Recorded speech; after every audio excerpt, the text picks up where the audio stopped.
got to stand up strong, face the truth about themselves, to understand what went wrong. I know we can find a way. I know we can find a way. I know we can find a way to stand up, stand up, stand up, and do out the world today.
Uniting the races with truth instead of dividing them with lies. We're also rebuilding the family by rebuilding the man. I am Jesse Lee Peterson. Good morning. Welcome to the show. I hope you had a good weekend. I'm trying to get my computer open here. I'm looking down at my computer, trying to get it open here. I hope you had a good weekend. My weekend was amazing. Happy White History Month. July just feels white. Happy White History Month. And Lord knows, if we ever needed white history, we need it now. And we need it right now. Come by here, Lord. Come by here. Amazing, huh? You can get involved by calling 888-77-53773. 888-77-JESSE. Jesse. Jesse. We dealt with last week biblical question, and we'll get to that in a minute. You can, if you were not at the fellowship yesterday or watching it live, you can podcast at rebuildingtheman.com/church. We have every way that you can watch and support the show listed on jesseleepeterson.com/show, jesseleepeterson.com/show. And also, if you're out and about, traveling or hunting or whatever you might be doing, trying to get the climate change movement going, whatever, flying in your private jet while you're trying to stop others from flying, you could be listening to the show on your iPhone, iPad, anywhere in the world by calling the listen line on TalkStream Live at 641-793-1500. 641-793-1500. Anywhere in the world on your iPhone, iPad. And don't forget to follow us, Jesse Lee Peterson, on Instagram and JLP Talk on Twitter. JLP Talk on Twitter. Follow, like, ring the bell, hit the like button, and all those good things. Subscribe. And amazing. So we dealt with the biblical question yesterday. What color was Jesus? Everybody and their mama think he was their color, whatever race they were. Most. Not everybody, but most. And no one really, really knows. It's all a guess. And the color that the Christ was when he rose from the grave was like it's been reported that he was like a bronze color, like a light. His hair, his face was like light. After he rose from the dead, the ego death. Amazing, huh? And so no one really knows. Brand new biblical question. And I'm not surprised that no one really knows. It's because everything is just all about what somebody else said anyway. Rarely do you find people today that really, really find out for themselves if it's true or not. The crowd just repeat each other, and they never know if it's true. Only the people who pull away from the crowd and become an individual will know the truth. It's amazing. And I was thinking about, as I'm speaking to you, what is an example of that. And a good example of that is that anger is good. People literally believe anger is good, and they literally believe that Jesus was angry. And they justify their anger by using an intellectual lie to convince them that anger is good because they don't want to get rid of their anger. They don't want to overcome it. Even though in their own personal life they have fear and doubt and everything, right? They still justify the anger. So that's the same way this thing about what color was Jesus? He was this color, that color, blah, blah, blah, right? Amazing. Amazing. Brand new biblical question. And then another thought that just occurred is Jesus was God. There's no proof in the Bible at all that Jesus was God, but somebody said it, and as a result of somebody saying it, most people repeat it because they believe it. And the reason they believe it because the intellect is evil. And the intellect pick up knowledge and hold on to it and make you think that it's real. And you just repeat it. And you won't even examine yourself to see if that's true or not. If Jesus was God and you believe that and the intellect is right, why don't you have peace? Perfect peace. Why do you still have fear? Amazing, huh? Anyway, a brand new biblical question. Brand new. What is your nature? What is your nature? What is your nature? You ever think about that? No, you don't, because most people do not. Most people do not pay attention to self. So they don't think about that. Only a few, a handful. A few. Only a few. Amazing. Amazing fellowship yesterday, by the way. Amazing fellowship. It was more than a notion.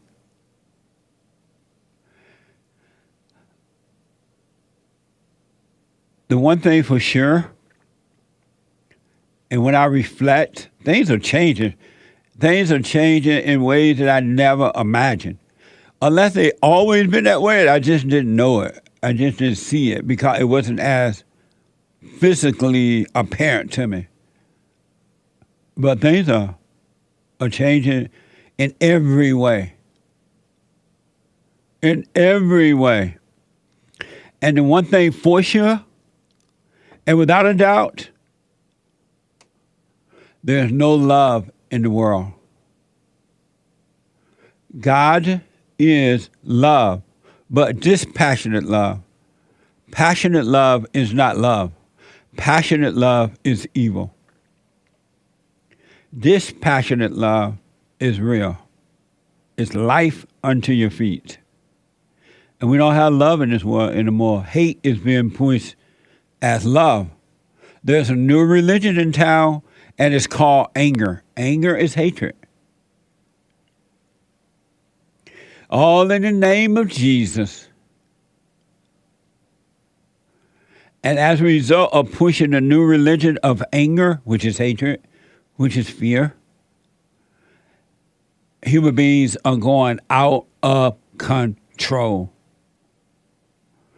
Oh, and I saw a little quick story, so I don't know the whole story yet.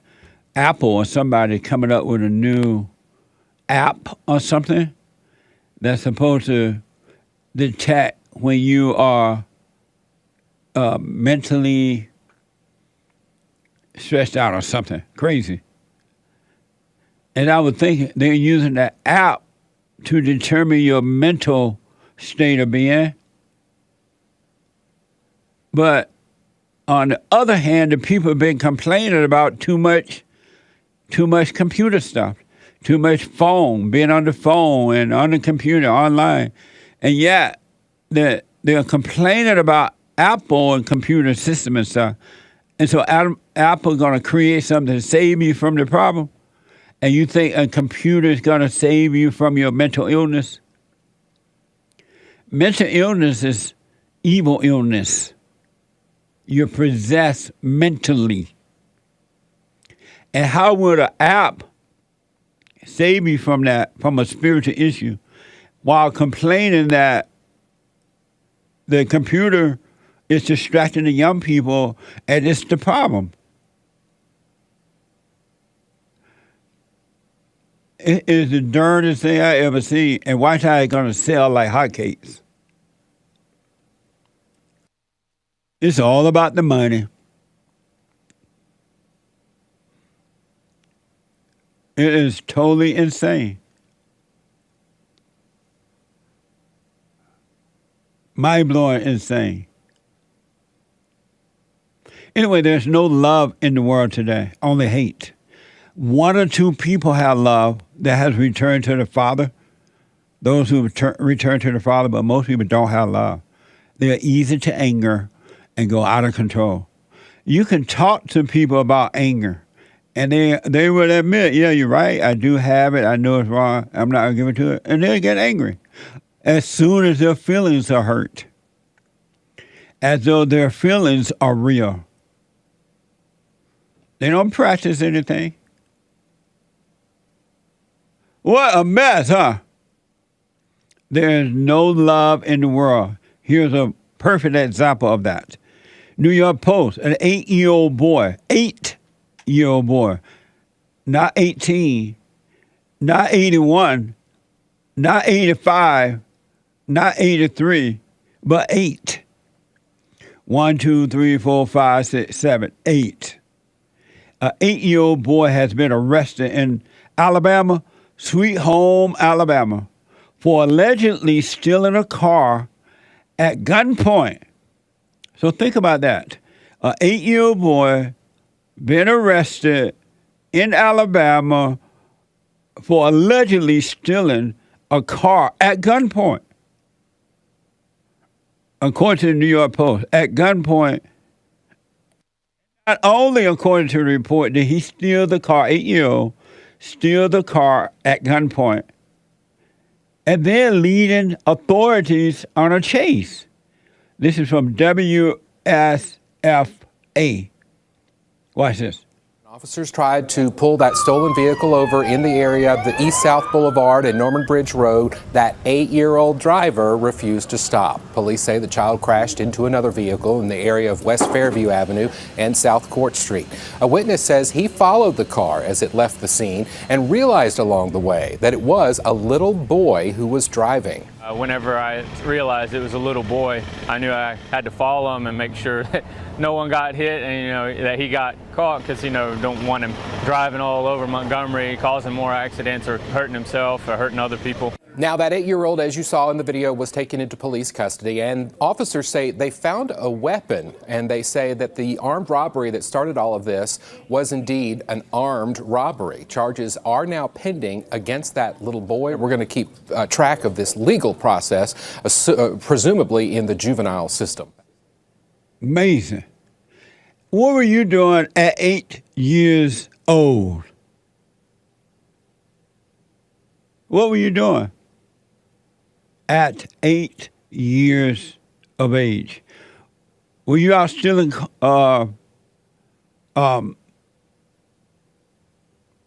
stealing cars or anything like that at gunpoint and running away from the cops? He must be black because they didn't show his face. Had he not been black and yeah, he was black, I'm being told. It had to be black because they didn't say. If it had been a white boy, 8-year-old white boy, they would say a white supremacy boy down in Alabama. Montgomery, by the way. And they call hate, anger, love. So I'm being told he was black. He black. An 8-year-old boy. See how evil is screwing up even every generation until somebody changed from hate to love? You ain't seen nothing yet. It's going to get worse. All the wrong people in the right places to make sure it get worse. To make sure it doesn't get better. An 8-year-old boy, from what I've been told, was black, stealing a car at gunpoint and then trying to get away from the cops, leading authorities on a chase. Where is the love, right? And you know whose fault that is? The parents. Because if the father and the mother was good example for the children, they wouldn't go out and do that. You didn't hear this kind of mess when I was growing up. 8 years old, how does that even cross your mind at 8 years old? Oh, let me go out and steal a car. Allegedly steal a car, and I'm going to run at gunpoint. And then I'm going to take the cops on a chase. Where's his parents? Where are they?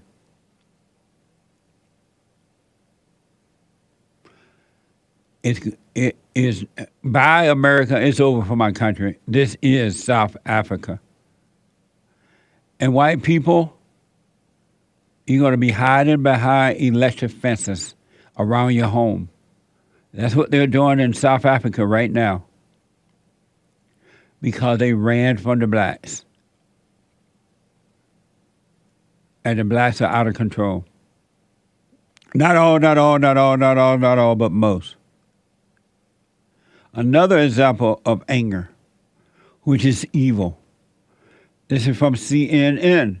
A Brooklyn man accused in a string of random shooting across New York City appeared before a judge to face charges in the rampage that left one person dead and 3 others wounded. Watch this from Fox. In just 27 minutes, a suspected gunman traveled to 5 locations, and 2 hours after the first attack, he was under arrest. Detectives say the man on the scooter was on a random shooting spree. He's in custody now. His gun and scooter evidence in an investigation that includes 5 crime scenes from Brooklyn to Queens. The shooter in these connected incidents used an illegal scooter that did not have a license plate to move from one location to the next. Right after that, patrol officers learned the same suspect was randomly firing at a group of people right by the fatal incident, but nobody was hit. 8 minutes later, at 11:35 a.m., police say a 44-year-old man was also shot in Queens, the bullet to his cheek. He's in critical condition at Jamaica Hospital. And then right after, still in Queens, police say a 63-year-old man was shot in the shoulder. He's in stable condition. We hear occasionally about people being robbed by folks that are on scooters, but somebody who takes out a gun, randomly shooting people, I mean, you could be standing on a street corner and get shot.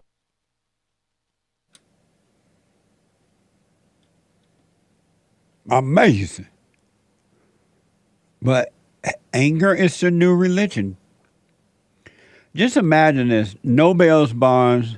Let all the inmates out, especially if they're black. They could commit crimes and just walk in and out of the courthouse. Nothing's been done. What do you expect to happen? Get rid of the police, defund the police. Make sure that there's no one there to stop these people. They want this to happen. And the human beings today have no sense of self-control. They go out of control even more so. Anyone that has anger is out of control. Anyone that has anger is a murderer. And so why do you think the government is making sure that the people cannot defend themselves and that they are attacked by the criminals? They want this to happen. And they know that most people have no sense of self-control and that they are going to go out of control. What you see now happening in a big way, it's been going on in the black neighborhoods for the last 70 years or so. Now you're seeing outwardly what's been going on in the black neighborhoods. And it's going to get worse. If you doubt me, ask the white people in South Africa. It's going to get worse. It's not going to get better. And did you hear there's some more illegal aliens coming in droves? They passed through Mexico, according to the report. And the Mexican authority was supposed to be stopping them. They ain't stop them. They're like, no, senor, we can't stop them. No. They don't want to because they don't have to. We have a weak government. Weak in that they want this mess to be happening. Killing people right on the street now while riding a scooter. And they have no fear. There was a report out that some black guy been accused of down in Georgia over the weekend, I believe, just shooting, killing people. No one knows why.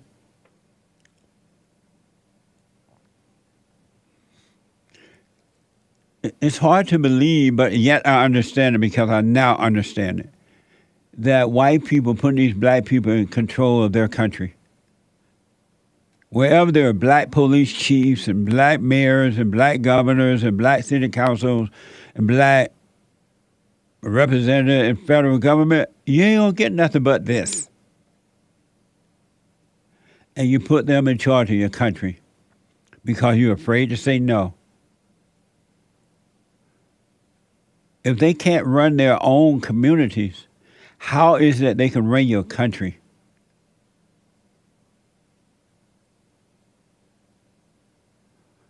All the wrong people in the right places to make sure that America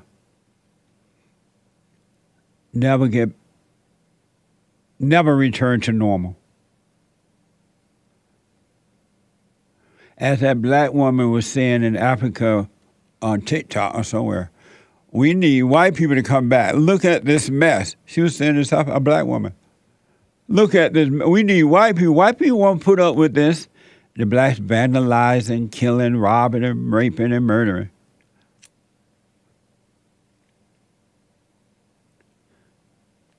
All because white people are afraid. That's the only reason. They're allowing these people to do this around the world, and especially in white countries.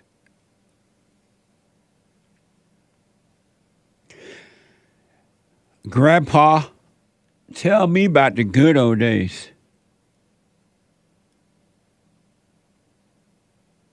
It's a spiritual battle.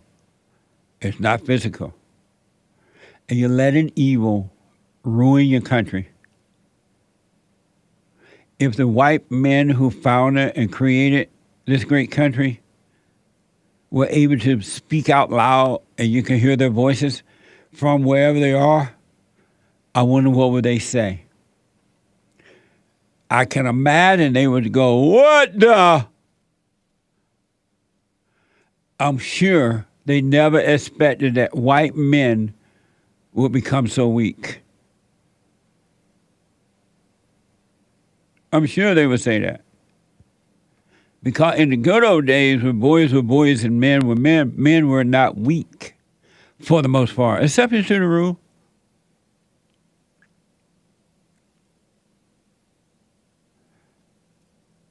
Amazing. Have no fear. Fear is not of God. Fear is not good. Every human being that has anger, has fear, they're miserable. Literally, are just unhappy within. Remember I told you a while back is that whenever someone dies, that the family members are going to fight over what is left behind. It doesn't matter how much it worth. It worth $10 or $10 million. There's still going to be a fight over somebody else's stuff. It is the darndest thing I ever. It never fails. It never, ever, ever fails where they don't fight over the dead person's stuff. Why not? If you just if they left it to you, share it, do something. Stop fighting over material stuff. It's here today and gone tomorrow. It's not real. Well, Lord, remember that woman, Aretha Franklin, R-E-S-P-E-C-T? Don't know what it means to me. Sock it to me. Well, she did. And lo and behold, according to CNN, her family fighting over her will. And how long has she been dead? And by the time they get it straight, the stuff would have rotted away. They've been fighting over nothing. CNN has reported that multiple wills were found in Aretha Franklin Detroit home after her death. She's been dead for 5 years. Thinking that, according to Wikipedia, she died in 2018. And they still fighting over her stuff. This stuff is rotting away while they're fighting. Why not just break it down? Okay, since we don't know for sure, or there seems to be more than one will, let's just take time and give her children, split it between the children. Because it's going to go in one hand and out the other one anyway. But no, it's better to fight over it. Because when you fight over it, you want more than you deserve. A little bit ain't enough. Mama had all that money. I guess she had money. A lot of times these people look like they have money, they're broke.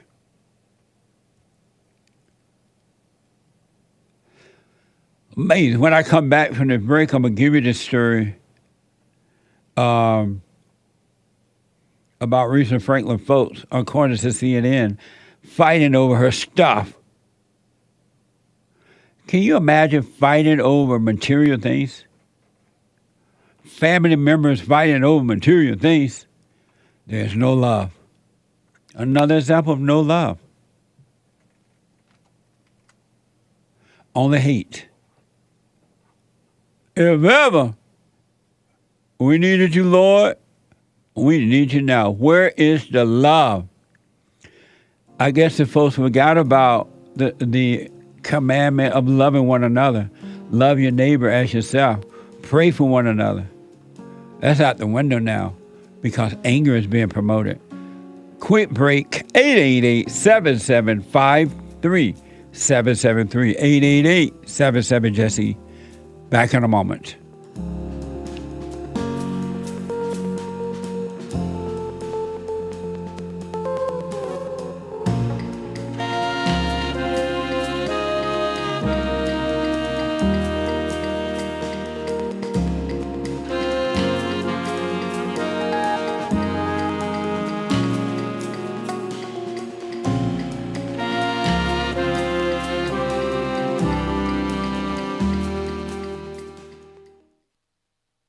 I have books that are amazing.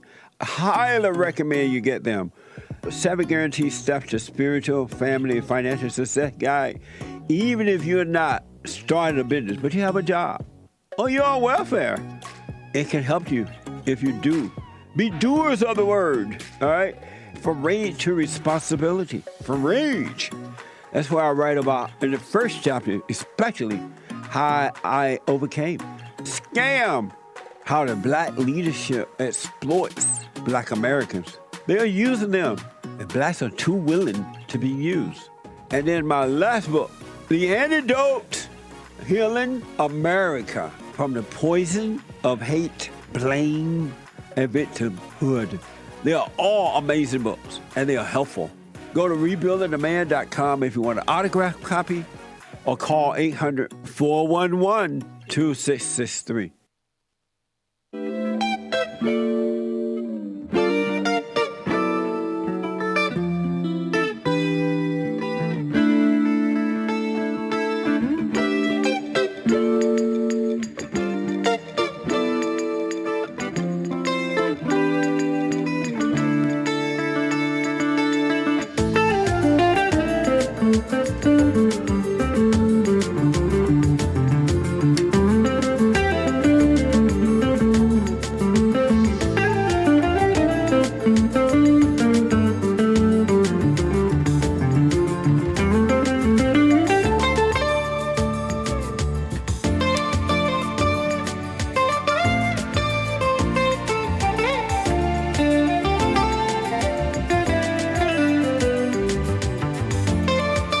Check out the JLP Golden Mic.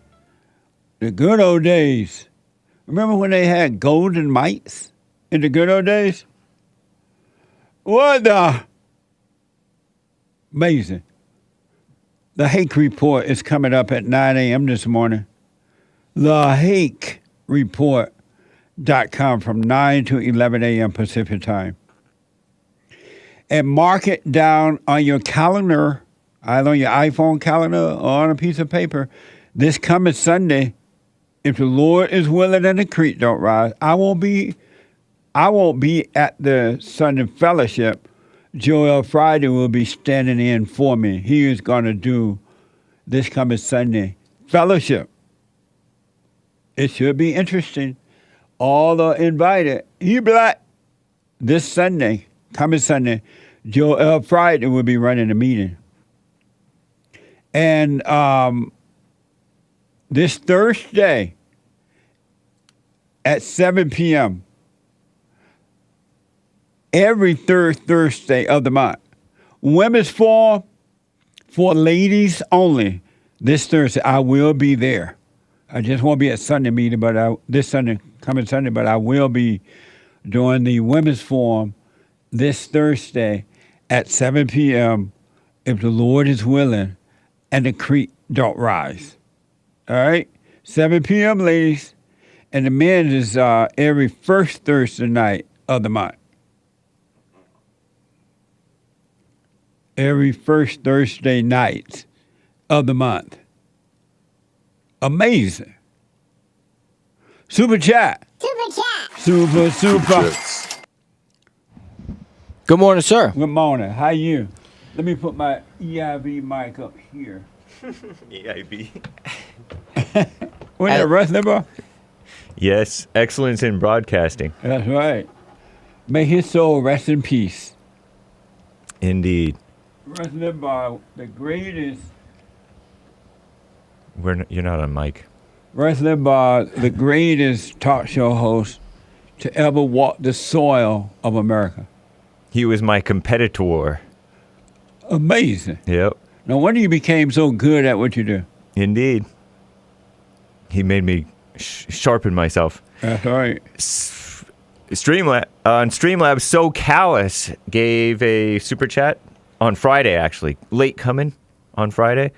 JSLeePeterson.live. I'm sure there isn't an answer. This is in answer to the biblical question of last week. Oh, last week. What color was Jesus? I'm sure there isn't an answer to what color Jesus was, because in all reality, it never mattered.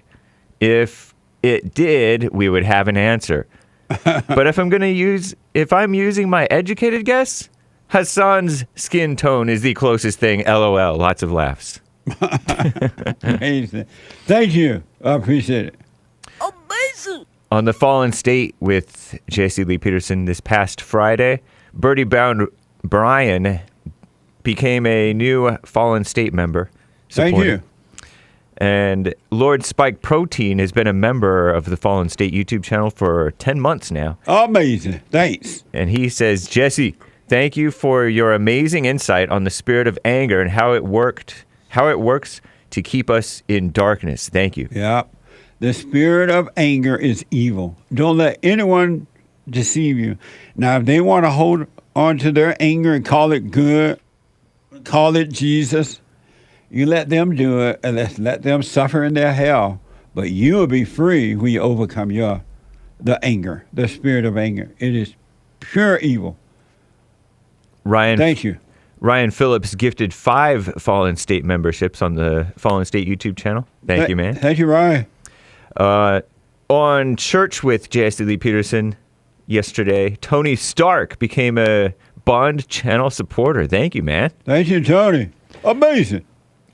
Stefan J. Davis donated, as usual, and stated, the best part of the show is when callers complain about the world around them, only to discover that they only need to change their own heart to experience a better world. You are your world. You are the world. You are your world. You clean up your world, you'll be fine. And everybody else will have their world. And it's up to them what they want to do. Have a hell of a world or heavenly world. Heaven of a world. Thank you. Cold Burger Art donated yesterday during church and said, fellowshipping time. That's right. We got off to a slow start yesterday, but it was interesting. Thank you. Mr. J donated and said, Hassan's dog and I speaking in tongues and holding up holy paws and hands while watching church. Amazing. Amazing. Happy Caucasian History Month. Happy White History Month. July. July just feels white. That was Hassan's dog and Mr. J. Oh. Speaking in tongues. Oh, amazing. Lifting up holy paws and hands. Nice. And the reason why he said Caucasian History Month was because the YouTube SuperChats system will not let you type white history. Really? Uh-huh. How do they not let you type it? They censor you. They say that that's not advertiser friendly. And if it's not advertiser friendly, you can't even donate your own money. So when you type, it won't write. It'll write, but it won't go through. It won't accept the super chat. Wow. Mm-hmm. Many such cases have witnessed the same to me. How about if you type happy Juneteenth or happy what do gay people call themselves? LGBT. Would that go through? Of course. YouTube supports degeneracy. How about if you type Happy Black History Month?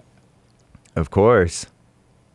White people are truly under attack in their own country. Yep. It's crazy. Ridiculous. That is mind-blowing. I didn't know that. Well, happy White History Month. Thank you. Bully Seesaw has also been a Bond channel supporter for 10 months. Thank you. Amazing. And she yells in all caps, everyone knows Jesus was black, Jesse, and he was a pharaoh. Black arm strong bicep emoji, laughing emoji with tears coming out. Amazing. Thank you. Evan G. Rogers on Twitter responded to your biblical question saying, what color was Jesus? It's heretical to depict him as anything other than Middle Eastern with a dark hair and olive-ish skin. It seemed as though people, thank you, but people over generation after generation seem to be more concerned about Jesus' color than the people that were when he lived. I know. Isn't that something? Yep. Because there's little or no known talk about his color. Right. They are more concerned about that today than they were when the man walked the earth. What the? Indeed. Amazing. Thank you. Kale on Bond Facebook page, Bond Rebuilding the Man, He asked, Ask. was Jesus a street preacher? No. All right, cool. And over on Church Bond YouTube channel, R.H. Hernandez IV says, hey, Jesse. And that's it. Oh, hey. Hey, back. Thank you. Evgeny Crosby has been a Bond channel supporter for 12 months. Amazing. Church with Jesse Lee Peterson in one word, amazing. Amazing. I hope it helped. And I know it's helping one or two, but not all. You can tell people, even at church, if somebody makes you feel a certain way, be glad because it's something in you that needs to change. If it's in there, they can make you feel a certain way. And some people get hurt right away. Yep. And they forget what. And they're like, oh, okay, yeah. Oh, I'm going to remember that. As soon as something happens, memory gone. Shameful. Dexter Ramcharan donated with no message. Thank you, by the way. Yeah, thank you, Evgeny. And Dexter Ramcharan, thank you for the super chat, no message. And it says 1 with a balloon and a star balloon. Regular balloon and star balloon. Nice. Thank you, guys. Thank you. Thank you. Gregory DeRosa donated and cites a Bible verse, I think. Luke 9:62. Jesus said, anyone who puts a hand to the plow and then looks back is not fit for the kingdom of God. Jesse, can you please expand on this verse? Thank you. There is no past or no future. When you look back, you're looking at the devil. Your heart is wicked. Amazing. Nice. Thank you. Stop there. Okie dokie. I got to move forward here. Thank you. We're going to finish those. Thank you so much. Amazing. Nice. Let me go quickly to a first-time caller out of Oklahoma. Adam, out of Oklahoma. Adam, welcome to the show. You're on the air. Hey, how's it going? How you doing? All is well, Adam. Can you hear me well? Yes. Okay, good. Yeah. So basically, I had this strong spirit just to go forgive my mom and my dad, and I was conflicted on should I forgive my stepfather or my biological father. Are you angry at your real father about anything? Basically, it's like I was thinking on if I had some resentment for him, but I did before. And I was wanting to see, like, is that the way to go? Like, is that the way to do it? Like to forgive both of them and then have this, I don't know, different mindset, I believe. I don't know. Are you able to say why you were angry at your real father? Yeah. And why were you angry? Basically, I had resentment for him because growing up, and I'm 22, and basically growing up, I didn't have that male figure, and I was seeking for that male figure forever, like through my coaches, like football and track, and like teachers and everybody, and it's just I couldn't see like a figure that I could look up to. I'd never had anybody that I could look up to at all. Oh, okay. And when you ask him why he wasn't there, what did he say? Well, I haven't met up with him. Well, I met up with him, but we're supposed to meet today. Oh, good. When you get with him, ask why he wasn't there, because when fathers leave, they don't leave their children; they leave the mother of the children. And fathers love their children, but the mother gives the impression that the father did not love the children, or that when he left them, but he really left her because he didn't know how to deal with the hell in her. Oh, I see. So, okay. So you should ask why he left, and that good conversation, a real conversation without getting angry at him, will cause you to forgive him for not being there. And what you were seeking was not a male figure. You were seeking a father's love. What was missing in you was a father's love. And that's why you need to forgive your father for not being there. Once you have this talk with him, and you will, you will love him, and when you love him, God's going to take over and fulfill that emptiness you have or had with his love, and you'll be fine. For sure. But you definitely should forgive your mother and your stepfather, because your mother was wrong for bringing another man into your life anyway. You were yearning for your real father and a mother's love, well, the mother, but you did not need a stepfather. Exactly. And I had like one, it is kind of just going off, but I had one. So basically, when you have anger, does that turn into like depression and like pornography and all of that stuff? Like, does anger turn into that, or is it just like being mad at someone? Anger turns into that because it brings on all those different vices, because those vices are of the devil, and anyone that has anger has the nature of the devil, of evil. Wow. And so those vices are of the devil, and you can't help it. But once you forgive your mother and your father, God will forgive you, and your heart will change. And as your heart is changing, your nature is changing from evil to good, from the devil to God. And so those vices will disappear as well. It makes sense. Because I was watching a few videos, and I was like, man, what would I need to forgive my mom and my dad for? I started just to think, I'm like, I don't really, it's like I sit back, it's like I don't really have any anger towards them. But I remember when I did have anger for them, you know what I mean? Yeah. But I never had a talk with them. I never had a sit down. So I'm like, I could try it out. And see what happens, you know? So. And why did you, when you knew before that you had anger toward them, why didn't you go to them and talk to them about it and forgive them? Well, basically, I was just young and just very immature. Yeah. I'm still young now, but I was just immature, and I was just running around trying to chase women and stuff like that. I understand. Because when you are angry at your mother, the woman become your God. Exactly. And so you will be controlled by all women until you forgive your mother. And then the order will change back to the natural order of God and Christ, Christ and man over woman. It changes. And is that, and I'm sorry to be too long, but is that the same thing as does that result into, because mainly what I've been feeling is just what I'm feeling, but knowing that I just don't have nothing to, work for. All I do is work a 9-to-5 job and, wake up, go home, and I'm just is that all I do? And I have no other creative ideas. It's I'm always stuck in a box, but I think outside of it. And I'm just is that the reason for not forgiving my mom and my dad? Is that a main reason? For not having creative ideas?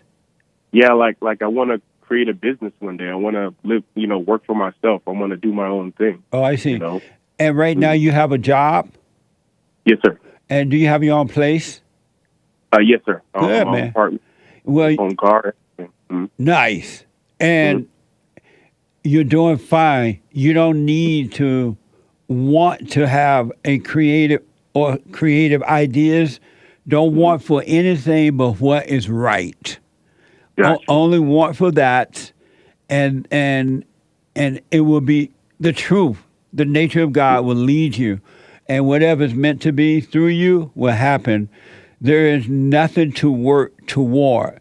The less you work towards something, the more you will work towards something. So don't worry about that. You're fine. You're blessed by not having anything to work toward. Because all it does is fulfill the ego, and make you think that that's going to give you peace, and it won't. Exactly. And I started to find peace more when I was still. I when I didn't do anything. When I was just, you know what? I don't care about the business. I just want to just wake up, live, and just be in the present. And I found more peace like that. Absolutely, man. That's right. And in that peace, if it's meant for you to have a business, it will come naturally. You will find yourself going from a job to a business. Or if you didn't go to a business, you have the same peace that you would have if you had your business. For sure. Isn't that amazing? That is amazing. So you don't need to be working toward anything but seeking the kingdom of God. Are you doing the silent prayer every morning, every night? I just started doing it, and like I would do it in the morning, and then like sometimes I would do it when I'm at work sometimes. But no, I'm not doing it every morning, every night. No. Well, start doing it every morning, every night, and stay with it, and just watch those thoughts, let them pass. The emotional stuff, let it pass. And when Satan tempts you by telling you, oh, you need to be working towards something, look at your friends. They're working towards something. Let those thoughts pass, too. It's a setup. Don't fall for it. For sure. All righty, man. I really appreciate it. Because you're welcome, man. And the people who are working towards something are miserable. And they've been lied to and told that if they gain something, they're going to get peace, and they won't. Your life is going to unfold by itself. You just stay present. Have you heard me say when you get paid to make sure you save 10%? No.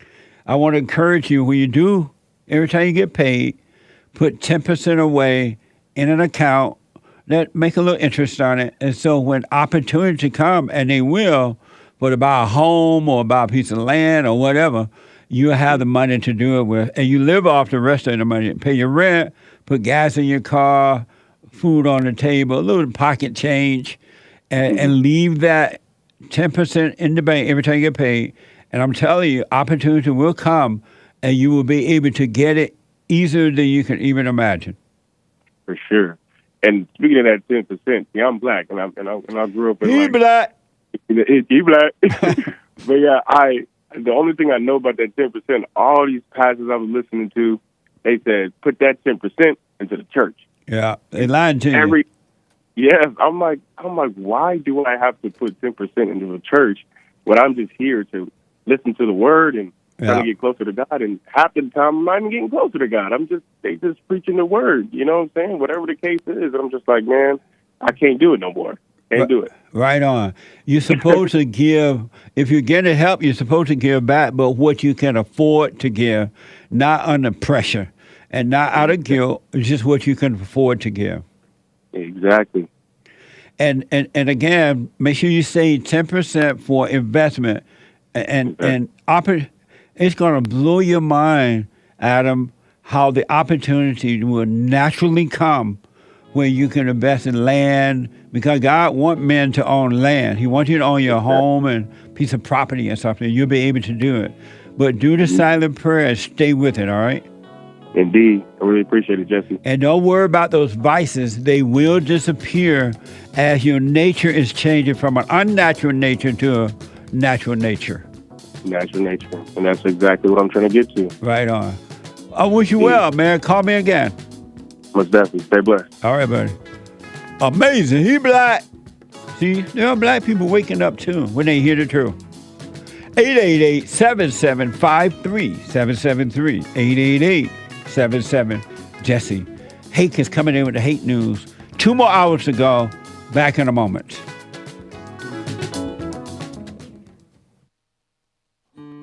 We have a counseling service, and I have to admit, thanks to God, it is the best counseling service on this side of heaven. I counsel with men and women, families, individuals around the world. Most people are unhappy, they're miserable, they have rough lives, they're depressed, suicidal, young and old, of all races. I understand, I know why, and I do understand it. Because exactly what's happening in me is happening with everybody outside of me, inside of them. And I've noticed that with those who really, really, really want to understand, they overcome it just like that, out of one counseling session. If you need counseling, you can go to rebuildingtheman.com or call 800-411-2663. 800-411-BOND. Best counseling service on this side of heaven.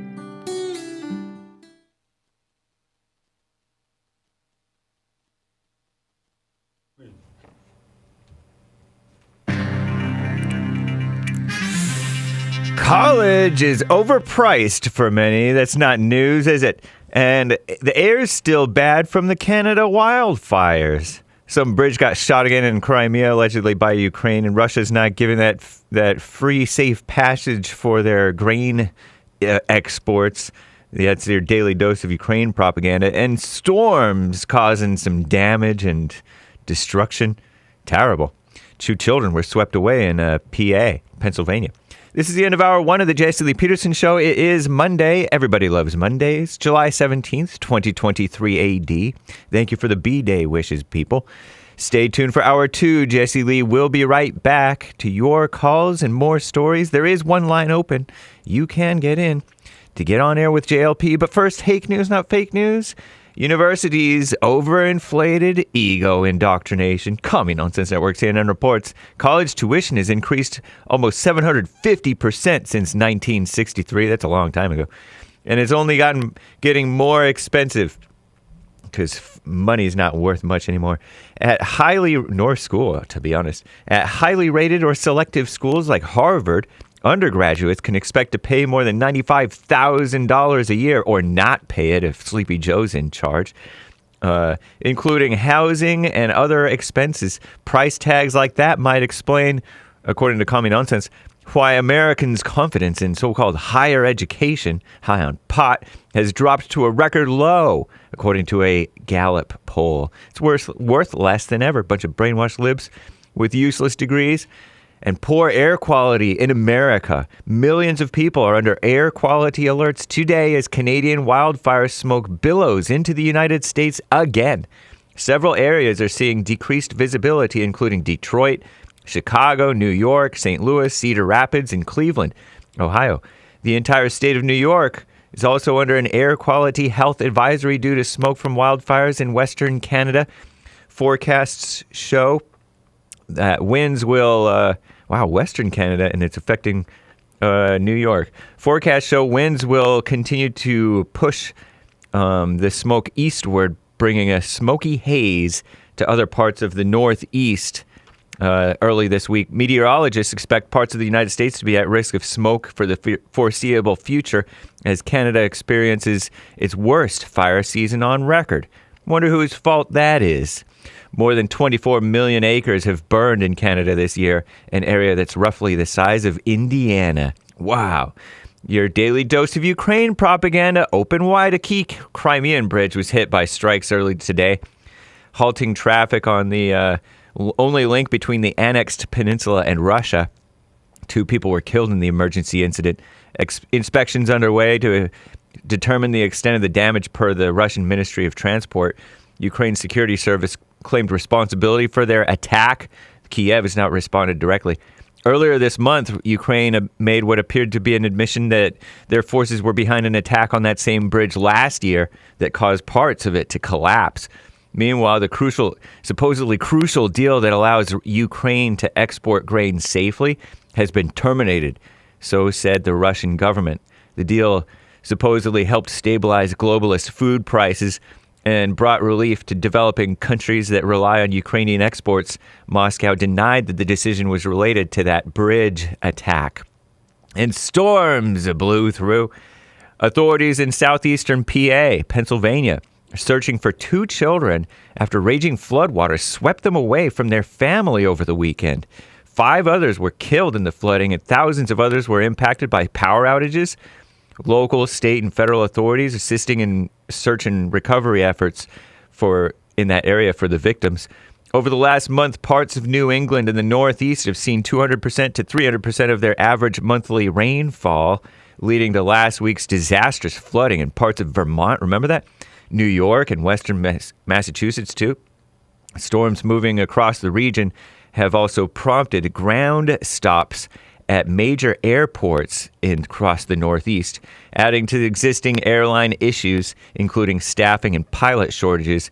All perhaps fallout continued from the overreaction to the China virus. Remember that? Commie capitalism. I'm James Hake. Now back to JLP, Hour 2.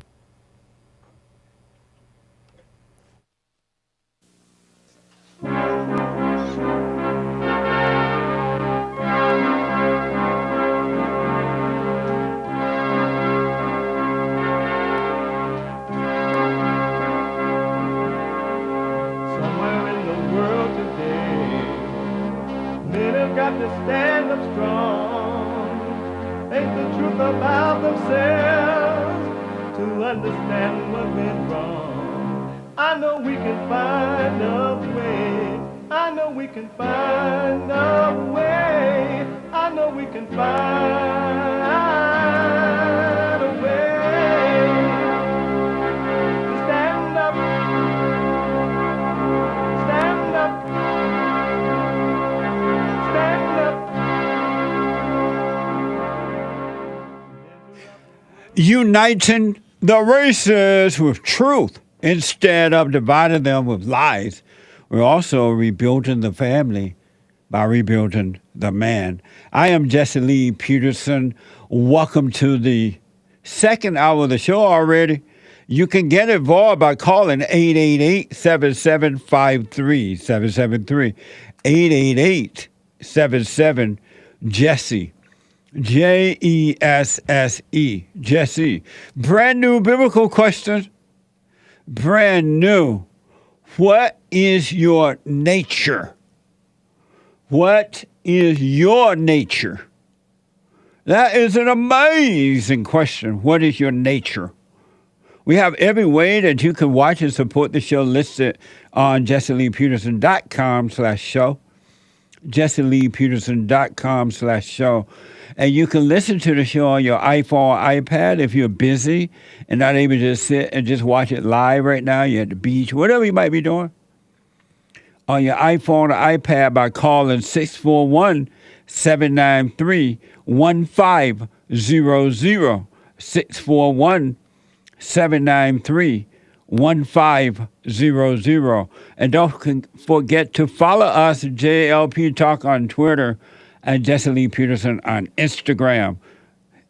Subscribe, like, ring the bell, and all that good stuff. All right? It is, happy White History Month. July is White History Month. Our 6th year of celebrating White History Month. Amazing. I need my experts here. I forgot. Nick and Sean, can y'all come in here? I want to ask a quick question from the expert, the best experts on this side of heaven. The greatest experts on this side of heaven. This is Sean, my producer, and Nick, the anchor baby, the host of the American Anchor Baby Show, Monday through Friday.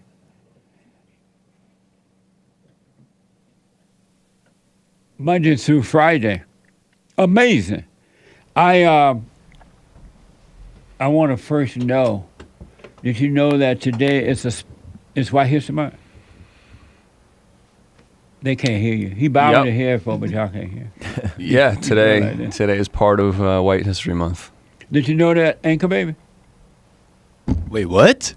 Did you know today is White History Month? Wait, what? This month is White History Month. Yeah. You did? Of course. Did you know that, Hassan? Well, especially today. Wait, what? Because today is white history in a major way. And what's that major way, Hake? Somebody turned 42 today. And who was that? That's Hake. So not only is it White History Month, today is Hake birthday. Hit it. I almost couldn't believe it this morning. Every day was. No. Oh man. Ready or what? I said hit it. Happy birthday to ya. Happy birthday. Happy birthday to ya. Happy birthday to ya. Happy birthday. Happy birthday, Hake. Thank you. Amazing. Appreciate it. Amazing. And you're 42 today? Yeah. Man, you're getting old. I know. That's not funny. No, never mind. I don't want to say that. I was going to say pretty soon I'll be history, but I disavow. I cancel those words in the name of our Lord and Savior Jesus Christ. All in the name. Amazing. You're already white history. Indeed. Living history. And you say? You like Little Caesars, right? I do. All right. I think we might get you a nice Little Caesars lunch for everybody today for Hake's birthday. Nice. What do you, And a spelling bee. What do you like? What do you like from there? Pepperoni pizza. Ooh, same. Same. What a happy coincidence. Do you like pineapple on it? No. I like pineapple separate, though. You just like Hake. What do you mean? He's so finicky in the way he eats. Oh, but I like Hawaiian. That's because Hake's a little black. I like Hawaiian. I know. Pineapple and ham. Oh, you on like pizza? Hawaii? Yeah, I like pineapple on my pizza. But not pineapple with the pepperoni. Pineapple with ham. It doesn't matter. I've never tried it, to be honest. I like it with the pepperoni, with the ham, and everything. I doubt that you've had it with the pepperoni. Why you doubt that? Because nobody does that. I do. I'm not You're surprised. lying. I'm calling you a liar. Have you ever had peanut butter sandwich I with have. hot dog on it? No, I maybe rest my once. case. Maybe once. Maybe once. Peanut butter. You had that? Pineapple. No. Just take a I can almost taste it. peanut butter, It sounds one good. piece of bread, sandwich bread. Spread the peanut butter on it, and then boil the hot dog. What the? And put it on there and fold it and eat. It makes you want to hurt somebody. Wow. It's so good. Now, do you believe me when I say I have pineapple on pepperoni? I still disbelieve it. I'm Just not call me Doubting Thomas. I'm very stubborn in my unbelief. The world loves sinful things. They taste good. That's right. Pineapple on pizza, it's a sin, but it tastes good. That's right. Amazing. You It's the real convinced me Mr. about peanuts in Coca-Cola, but I'm gonna take some. It's gonna take some time to be convinced on the hot dogs and peanut butter. Really? That means we got to make some. You ever had that? No, I haven't. I have had peanut butter and apple. So good. Oh, yes. That's a great cut. Grew up you get eating that. Bitter sweet taste, like the peanut butter taste and the apple. Yep. I can see that. You ever had a bacon and tartar sauce sandwich? Bacon and tartar sauce. No, I haven't. Hake is cringing over here. I can hear him. I don't even have to look. Yeah, I did cringe. Bacon and tartar sauce sandwich. Amazing. Well, anything, Hassan? I was just saying we're going too far. Indeed. Amazing. I think that might be crossing the line Yeah, to yeah. obscenity. Just push the envelope. Talking about Hate birthday. Saw the line. I And so crossed it. because it's Hate birthday, Hassan played Hey, What History Month. We gotta celebrate. Let's rock the video. Yeah, we're gonna run the video. Can we run the video? Yes. That's the ones that blasts people's ears, right? It's okay. It's gonna blast them. For Prepare your birthday. ears, headphones Prepare your listeners. ears. It's gonna be Birthday blast. Turn it up to 11. No, we got it. We got it. We won't play it too loud. Amazing. Computers are supposed to be fast.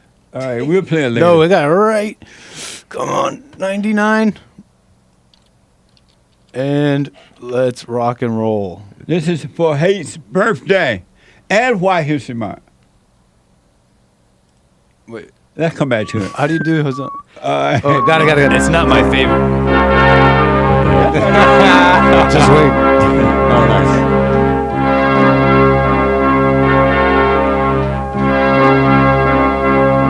Strawberry soda. Somewhere in the world today.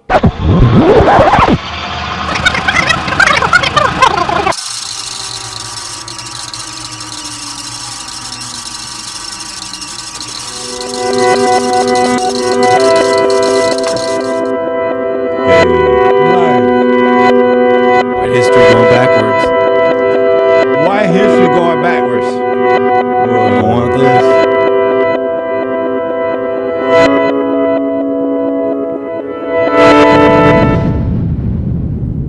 I have a major announcement right now. So the whole month is White History Month from now on. Happy White History Month. It's White History Month. I'm gonna celebrate with my friends. It's White History Month. So be sure to tell everyone. There will always be different months to celebrate. This month's gonna be white history. Amazing. Amazing. I especially liked that they showed the beautiful rebel flag. Nice. Yeah. Because now it's under attack. That's not right. Yeah. They're smearing the whites in the beautiful South. We're getting banned for Hake's birthday. And the Christians. Oh, my bag. My bag. I disavow for the sake of... Somebody asked if I would disavow Jesus, which I disavow that question. For the sake of JLP's channel. Shaking my head. Yep. Canceling Robert E. Lee, too. Yeah. Amazing. Anyway, happy birthday. Thank you, man. And did your birthday ever stop in last year, or is it still a continuation? It's going. Yeah. Some people think that it's a little played out, but but that's okay. Well, happy birthday. 42. Yeah. Older I try than not to dirt. harp on it all year. But Yeah. But this is his 43rd year of living. Indeed. It is? Starting my 43rd year. Oh, This is my 43rd you're right. birthday. Because my first birthday, I was 0. Amazing. Well, happy birthday, man. Thanks And again. many more. Amazing. Let me go to Jason out of Buffalo, New York. Jason, welcome to the show. You're on the air. Whole year, I get sold. Jason. Also. No, Jason. 888-7753-773. Don, a first-time caller out of Texas. Don, welcome to the show. You're on the air. Well, thank you. Yes, sir. This is amazing. You're awesome. I've been listening to you for about 3 weeks or a month now. So, anyway, I'm still stuck on the what color is Christ? Jesus. What color is Jesus? No one really know, Don. And when they do mention his hair being white, face being his I guess beard white, it meant that was after he. Don, you got some noise in the background. That's my grandkids. Oh. Let me go out of here. Okay. Okay. And So let me they share said something that with you. his face was bronze. That was when he rose from the dead, and bronze meant a light. It was like a bright light shining through him. Right. Yeah. But no one really knows what color he was while he was walking the earth. Well, I was raised in Central Texas, and I've never really seen a white man, and I've never really seen a black man. I'm sort of a tan color. I was born right here in Central Texas. My skin pigmentation is lighter than yours, but I wouldn't call you black. Your skin pigmentation is darker than mine. At the Tower of Babel is when God separated everybody, changed languages, and sent men to the different parts. And in doing so, as they come together, whether they were darker or lighter or mixed, depended on how light their skin pigmentation got or how dark their skin pigmentation got. That's the way I teach my kids, now my grandkids. Oh, so there were no white people or black people in your town when you were growing up? No very dark-skinned people in my town.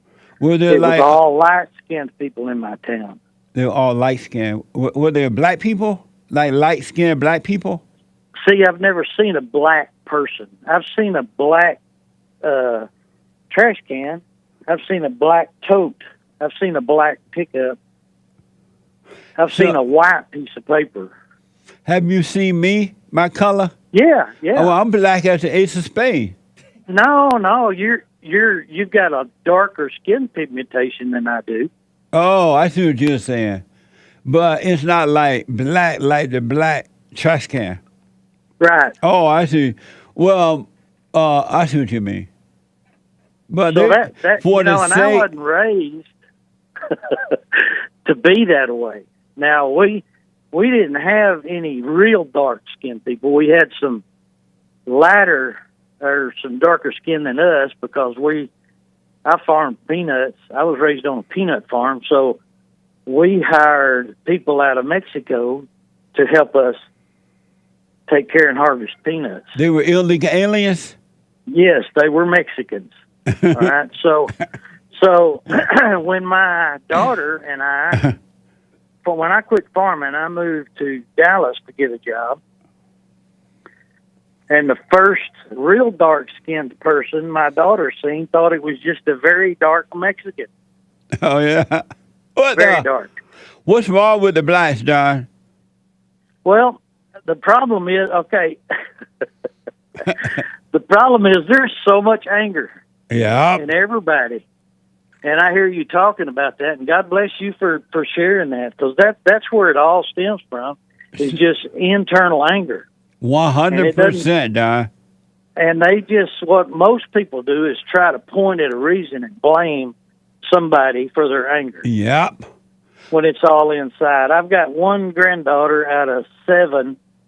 She's 16 now, and she won't even talk to me anymore because she said, well, you're saying everything's my fault. Well, I'm not saying it's your fault. I'm saying if you don't fix yourself first, you'll never understand true happiness. 100%. You've got to fix yourself. Yeah. Okay, I won't take up any more of your time, but one other thing I want to share. I've never heard you say anything that I disagreed with till a while ago when you wanted that gentleman to keep 10% for himself and not give it to a church. Right. Because you're supposed to give secretly and you're supposed to give from the heart. And so if you're at a church or organization, whatever, and you're truly being helped, you're supposed to give what you can afford to give, not what somebody else tell you to give, or put a number on it. Because a lot of people can't afford to do that, and they may not give at all. And if they don't give, then they're not going to receive back. But if they give from their heart, then they can do it. Yes, if they give from the heart. Yeah. That's the secret. Yes. Don't give because you think you have to. That's right. But the less I had, the more I'd give to wherever I was being fed the Word of God. And I've been in situations where I've been giving when I didn't have it to give, actually. But I never suffered. God has never left me. My God supplies all of mine. That's right, man. And always has. How old are you, If I ever take, I'm 63. Oh, you're from the old school. Right on. Yeah. So, anyway, I love listening to you, and I'm raising my grandkids better than I raised my kids. I've got 3 kids that turned out fairly well. One that stands against me, but my grandkids, I'm taking them to. They know that every Sunday and Wednesday we're in church, and we worship God every day, and we talk about the Lord every day. I've got one grandson that was looking at dragons, and I said, why don't you look in the Bible for dragons? There's no dragons in the Bible. Yes, there is. It's in Revelations. Let's go to Revelation. Let's see where the dragon is. So, yeah. Well, I didn't learn all this till my grandkids come along. Right I should have on. raised them first. But anyway. Did you apologize? Did you apologize to your children for not knowing how to raise them? You know what? That was something else I wanted to ask you. I never have. I have sort of I have in a way that I said, I made mistakes, Apologize to them, Don. I think I need to. No, you I don't do. really know how to approach that. But just, hey, children, I was wrong. I didn't know how to raise you guys when I had you. I was wrong. I'm sorry. And then that may cause them to want to forgive too, because most adults don't want, especially women, but there are men too who do not want to admit that they were wrong. And there's nothing wrong with admitting to your children you didn't know that you were wrong. I had to do that with my son. Well, I'm definitely going to do that on a more spoken way. Right. Be clear. Be upfront. Yeah, clear. Because they are angry because they know you were wrong, but you want to Yeah. admit you're wrong, and they don't understand that they need to forgive you whether you admit it or not, so they could be free. But this might Yeah. help them to wake up. Well, I've got one that sure isn't free, and that's probably where I'm missing the mark. So Yeah. I'm gonna continue watching your show. I appreciate you, brother. All right. Thank you, Don. Bye. Hey, Don. Bye. Right now. Happy White History Month, Don. 888-7753-773. Her name was Lola. Her name was Lola. Lola LaFonda. Lola from Maryland. Welcome to the show. You're on the air. Good morning, Mr. Jesse. How are you? All is well, Lola. Happy White History Month. Thank you. Happy White History Month. It's amazing, huh? Yeah, thank you so much for taking my call. Yes. I've got a question. So my husband and I are separated in 2 different countries and marriage-wise. And my daughter is with my husband right now. She's not motivated in anything. And she got accepted to 2 colleges here in the United States. And I've tried to convince my husband that paying so much for college does not make sense. I don't want her to take a student loan, but my husband wants her to take a student loan, and so does my daughter. And I have tried to convince them every way I can, but they don't see where I'm coming from. So I have stopped talking. I don't want to take their calls anymore. I feel like they just need to go down that path without me, and I just want life to unfold on its own. Am I doing something wrong? Is this your ex-husband, you say? We are separated. Oh, but not divorced. No. Oh, okay. What you're doing wrong is you're resenting them for not taking your advice. And that's why you don't want to talk to them anymore. You don't answer the phone because they're not taking your advice, so you're angry. It's enough to give people advice. It's enough. No, sorry. No. It involves, okay, I'll give you a little bit of a backstory. So in separating, I left the country where my husband is to come down here, and I'm rebuilding my life. Okay. So that requires me to put myself in a financial position that I'm still rebuilding at this point. And I don't want to have to pay for, I would rather my daughter go to community college. If she wants to go to college, I don't mind that. But because I'm still paying my student loans, and I'm almost 50 years old, and I don't think that this is the right path for my daughter. Well, here's what you do, though. You tell them both, I'm not for that. If she want to go to college, let her go on her own, pay her own way through it, however she does it. Let her and your ex-husband know that you're not supporting it, and let your daughter know up front, I'm not paying a dime for your college, all right? I ain't paying a dime. If you want to do it, do it.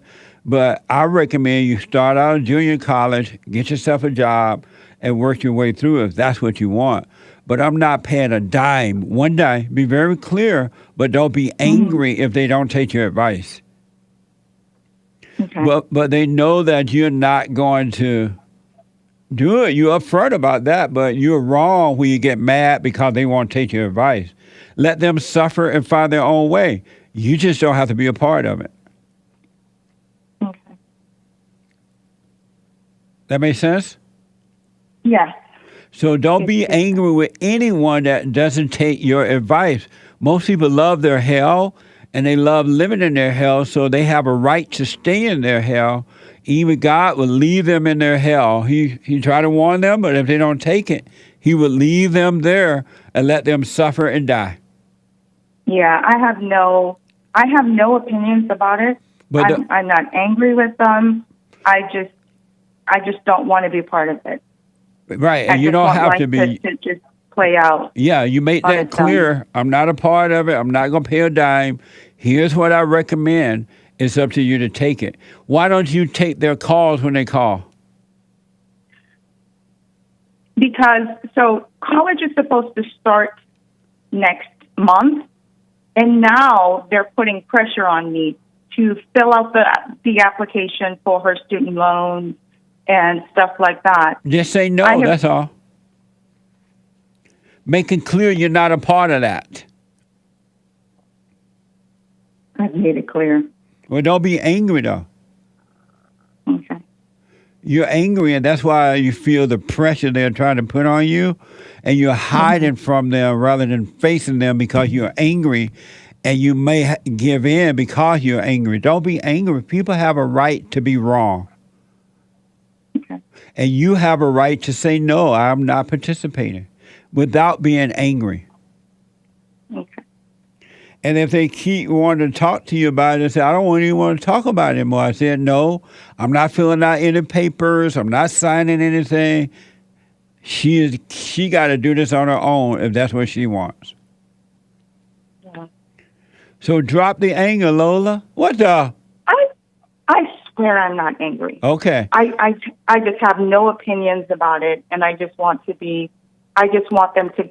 I'm a firm believer that things need to die in order for the good or whatever to come out of it. Right. And yeah. And so, Yeah. so why do you feel if they keep pressing you, you sign it or something? No, I don't have any.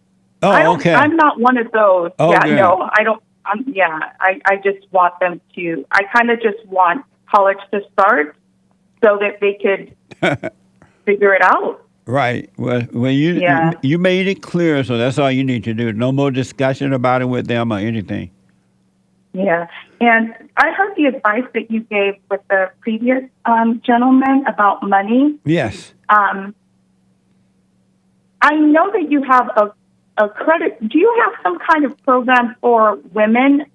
A lot of the advice that you give about money is to guys. But now that I'm spending for myself, is there a program for women in my position where we could get advice on, what to invest in?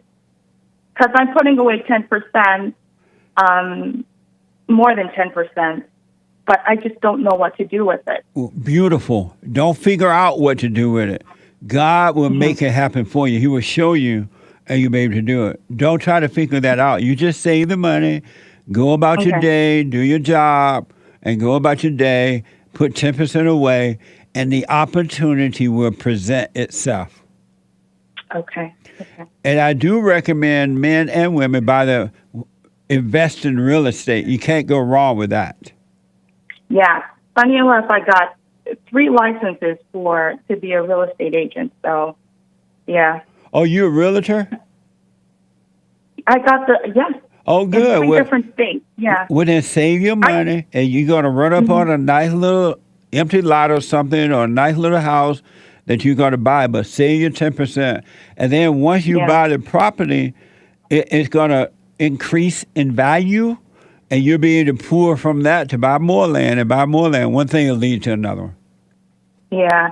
And I just wanted to say to everyone who's listening, I called you a while back crying about not having a job, and I was angry with my mother and with my father, and you asked me to go and forgive. And one of the biggest fears that I had was for a job interview. Hold on, Lola. Yeah. Hold on. Let me take a really quick break. I'll be back in a moment. One line open, 888-77-JESSE. Back in a moment.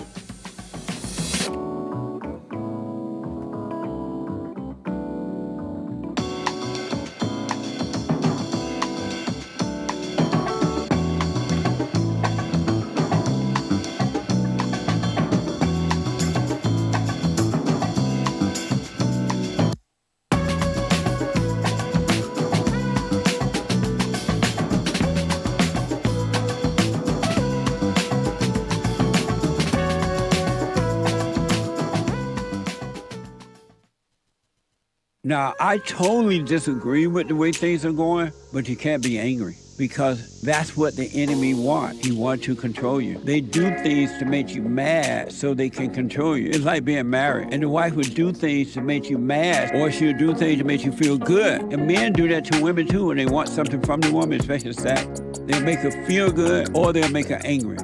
And the woman's gonna have to say, you don't want to be angry. You want to speak up. You want to disagree with what's going on. It's wrong, but do not be angry. Then you won't have fear. You won't have doubt. You won't have worries. You'll be able to see, but you got to stay away from anger. That's why you must forgive your mothers and your fathers so that you can overcome the spirit of anger. It's a spirit and it's wicked. Nothing good in anger because it has no love, folks. You need love to defeat evil. And love is not a weakness. It's a strength. It's from God. It's His nature.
The Hake Report is coming up at the top at 9 a.m. this morning, Pacific time. The Hake, H-A-K-E, report.com. If you need counseling, we have the best counseling service on this side of heaven.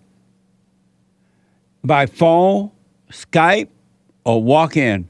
Go to rebuildingtheman.com, rebuildingtheman.com, or call 800-411-2663. 800-411-BOND to make an appointment, all right? And for personalized shout-outs, you saw that amazing shout-out for Hake. Happy birthday to ya. For a personalized shout-out, whether it's birthday, weddings, congratulations, encouragements, or whatever, go to Cameo, cameo.com/Jesse Lee Peterson. cameo.com/Jesse Lee Peterson. Whatever the occasion, I will do them for you. It's amazing. I want to go back to Lola. And Lola was saying about the 10% saving, and you went and forgave your mother, Lola? Yes. Go ahead. So I was trying to tell you about overcoming fear. So my biggest fear was to, for some reason, go through a job interview. I would always avoid it. And doing the silent prayer, I went through my first interview, and it was hell on earth. For me, it was hell. And for some reason, and I don't take any credit for whatever I said, none of it made sense. I got the job, paying $100 an hour. Wow. I couldn't believe it. Yes, I couldn't believe it. I did nothing. I just went through that fear. And life, God has just blessed me. I am so grateful for air. I see the world in a totally different way. The clouds, I'm just so grateful for just going through that. And now I'm just putting myself in opportunities where I could beat that fear. And life has just been so easy. I don't do anything of my own self. I just let life happen. Yes. If there's anyone out there who has a hesitation to do something, just relax and keep quiet And it's like life just aligns itself for you without you involving yourself in it. And Mr. Jesse, I just thank you for doing for just keeping silent and doing God's work. I just see the world totally different now. And I implore anyone who has any kind of fear or anger, just go and forgive. Yeah. Forgive. It's not for them, it's for you. And then just keep your mouth shut. Stop praying to the devil. Yeah. Keep quiet. Do it every morning. Do it every night. If there's a fear, keep quiet and just observe. The devil has brought so much my way through friends and family, and I've just realized I had no one in this world. No one has your back. I never had anybody's back. Yeah. Yeah. But there's nothing I'm not willing to lose. Up until my life, I'm fine with it because I know I have God. So I implore anyone who's suffering, please just be silent and know God. You know, when you went and faced that fear by going to this interview anyway, no matter what you were feeling on the inside, and you just did it anyway and did nothing about the fear, that was what every human being needs to do in order to be free. Do nothing about what you're feeling on the inside, because the less you do, the more you're going to overcome. But the more you do to try to stop the feeling, where you get into thoughts to try to stop it or whatever, the more of that you're going to have. So you personally did the right thing by going and doing what you needed to do and let the fear just be there and went through it. That's amazing testimony, Lola. Stay with that, and you haven't seen anything yet. Thank you so much, Mr. Jesse. And my birthday was on Saturday, so happy birthday, Hake. And happy birthday to you, Lola. Amazing. White History Month. Thank you. Happy White History Month. Hake said thank you to you, too. Thank you so much. All right. Amazing story, folks. You got to face the fear. It's a spirit. There's nothing you can do about it. Don't run into your mind trying to run away from it.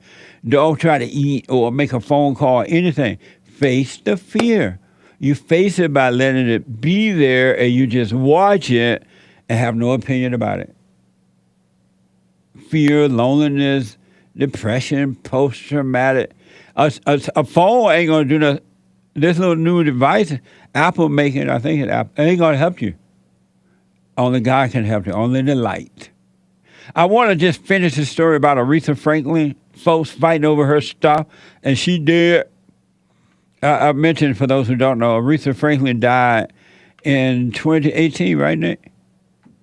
Yeah, 2018. She's been dead for 5 years. She did. And according to Wikipedia, she died in 2018. Aretha Franklin, R-E-S-P-E-C-T. They should not giving her no R-E-S-P-E-C-T. But according to this story from CNN, her folks are fighting over her stuff. And every family seems to do that. I don't know of one family where they have not fought and had a fight over somebody else's stuff. Instead of just share it with the family, especially her children. CNN has reported that multiple wills were found in Aretha Franklin's Detroit home after her death, causing a family battle. Two of her sons wanted the 2014 handwritten will to be her legal will. So they found this handwritten will under her couch or somewhere. And two of her sons wanted the 2014 handwritten will to be her legal will, while another son advocated that a 2010 document should stand. Watch this from Fox. 5 years after her death, the battle over Aretha Franklin's estate is now being decided in court. The Queen of Soul never had a formal will, but months after her death, a handwritten will was found in a cabinet inside her home. And then a second one was found tucked into a couch. Well, between the two documents, her family can't agree on which one is legitimate, so now a jury will decide. There are a couple of issues here. Number one, there's a house that one of the children apparently want, and there's also who's going to be the personal representative, who is going to take charge of the estate, divide it appropriately, and then take care of the royalties that are coming in. This is a multi-million-dollar estate. We don't know exactly how much money it is. We won. Sweet justice for my mom. So if that's the way it is, that's the way it is. It only took the jury about an hour to decide that the 2014 handwritten will, found stuffed in a couch, was Aretha Franklin's true will, and not the 2010 handwritten will found in a cabinet. Where do we go from here now? Well, first and foremost, we just want to exhale because it's been a long 5 years. Fighting with your other brothers? No. Then why do we have a trial? Well, my brother, he wanted everything to be split up evenly, which is what I wanted as well before I understood that there was a will, a 2014 will. And once I understood that, then I just wanted my mom's last wishes to be here too. That's it. Did you talk to your brother after the verdict? I didn't get a chance to, no. What would you say to him, right? He's listening. Teddy, I love you. I always loved you. Always will love you. That's what it is. Amazing. Why don't you just split it up evenly like they were going to do before the mess? If he were honest about that, he would just, no matter if they did find another will, just split it up. What it's going to vanish anyway. Yeah, don't be fighting over mama stuff. What a mess. That's not RESPECT.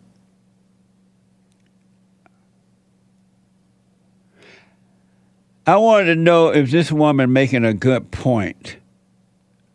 This from TikTok. What do you think about this viral TikTok trend? Watch this from TikTok. Lopez, slay, huh? Ice cream so good. Ice cream so good. Yes, yes, yes, yes, yes, yes. Ooh, yes, yes, yes, yes, yes, yes, yes, yes, yes. Take you Blake, take you Jace, gang, gang.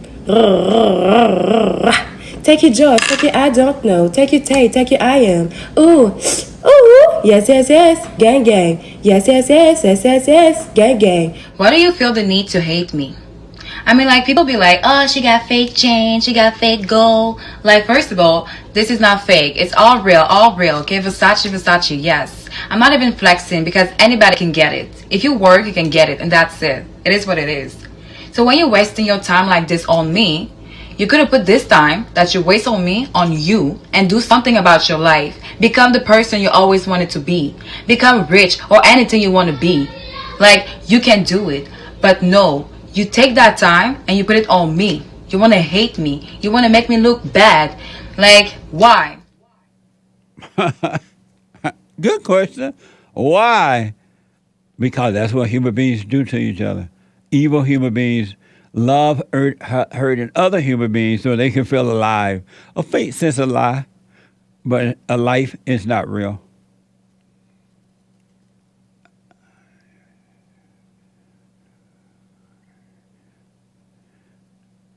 The yes mumbo jumbo was a good point. Hate said, I thought the yes mumbo jumbo was a good point. What the? Amazing. 888-775-3773. That's why they hating on you, lady. They are of hate. They are of their father, the devil.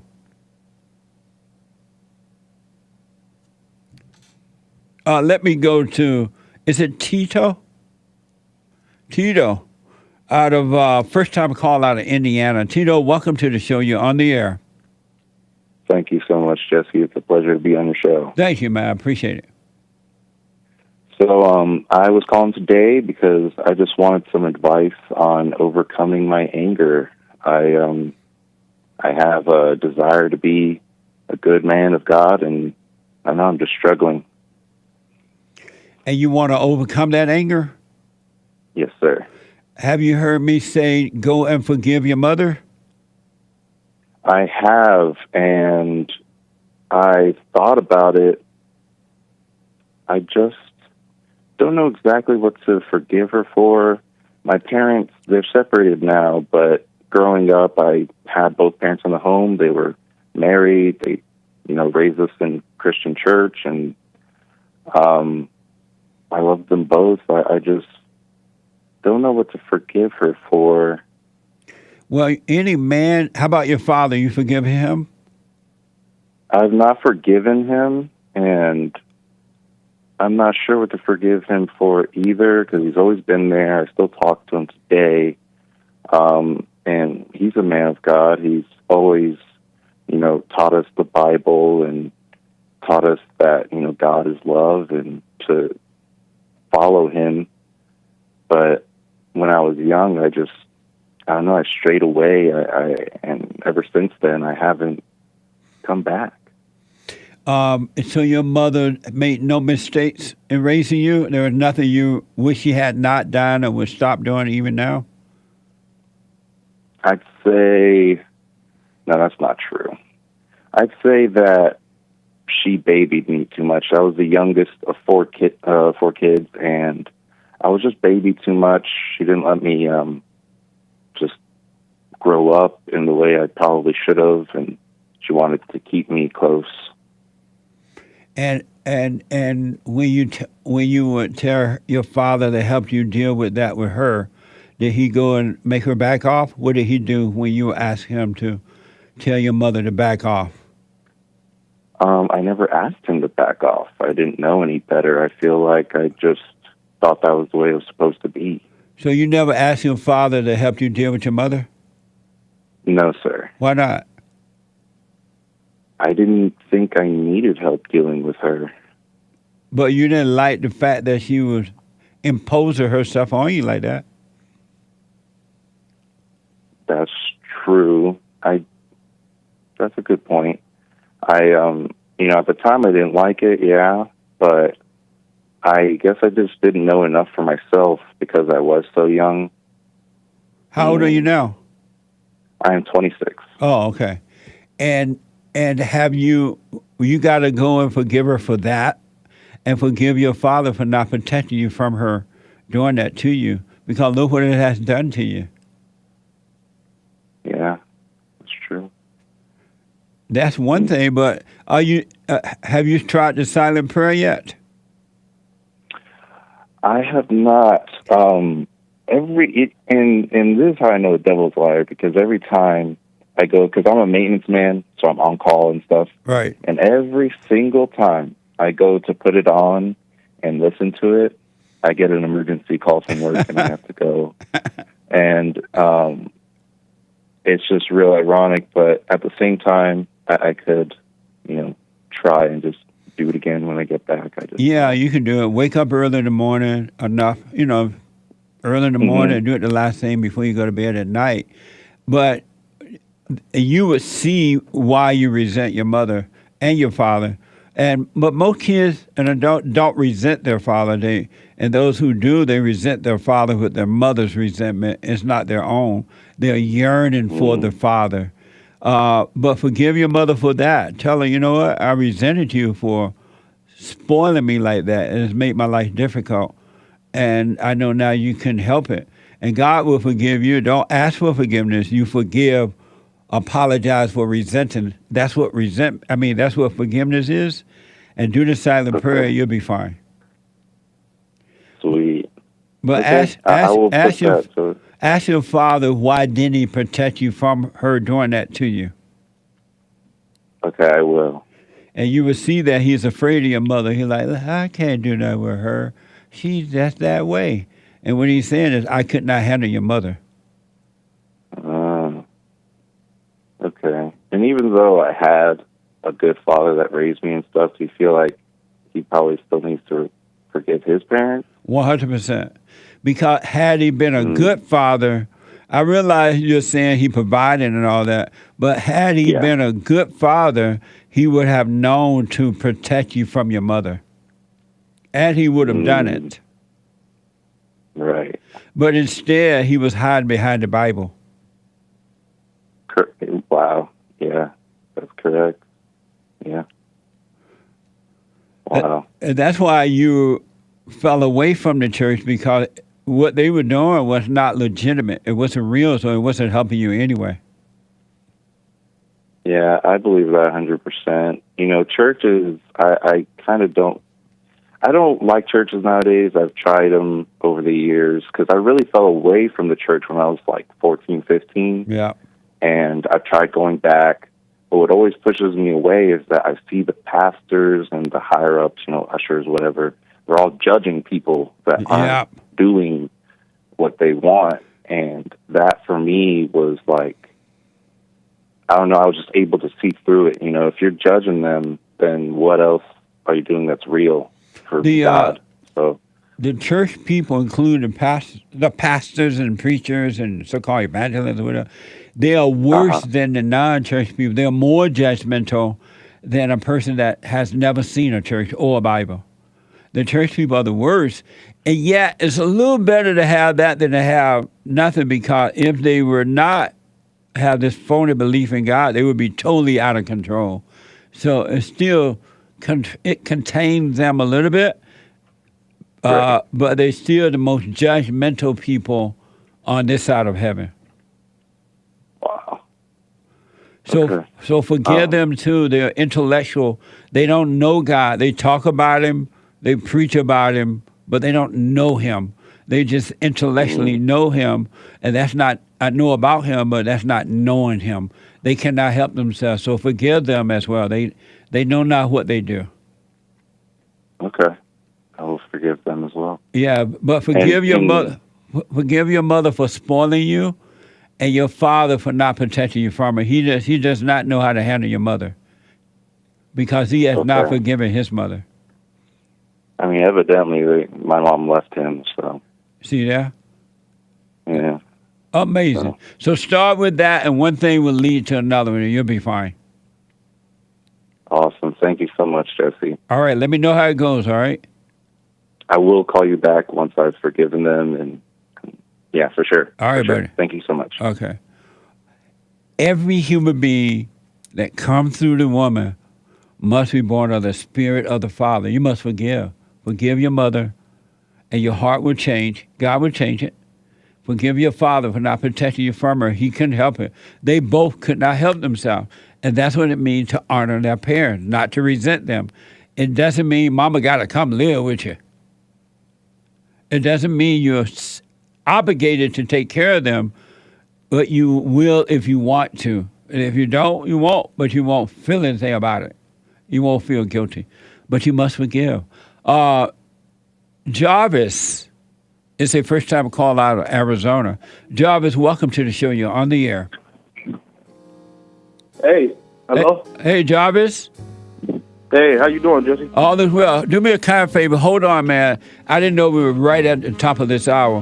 One more hour to go, and I'll come back to the phones and super chats and all that, folks, all right? Hake is coming in with the hate news. Not the fake news, but the hate news. And I'll be back in a moment.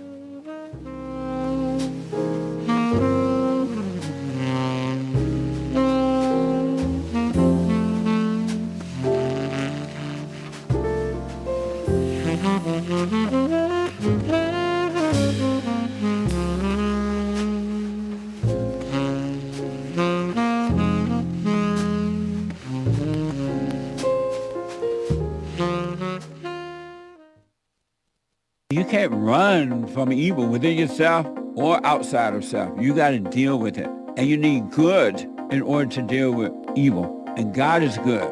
You need to return to the Father. And you'll see within you, He will fight the battle for you. And He will fight it without, because He will show you how to deal with it. And you will have no fear. Love God with all your heart, all your soul, all your might, along with nothing else. Nothing else means yourself, your children, your wife, your things, your ego, your reputation, and all that. You can't care about any of that. The children of anger will use it to control you. But if you love God, He will renew your mind, and none of those things will be before Him. And so when they go after you, oh, well, you may take my body, you may take my things, but you're not going to take my soul. And that's a true reality.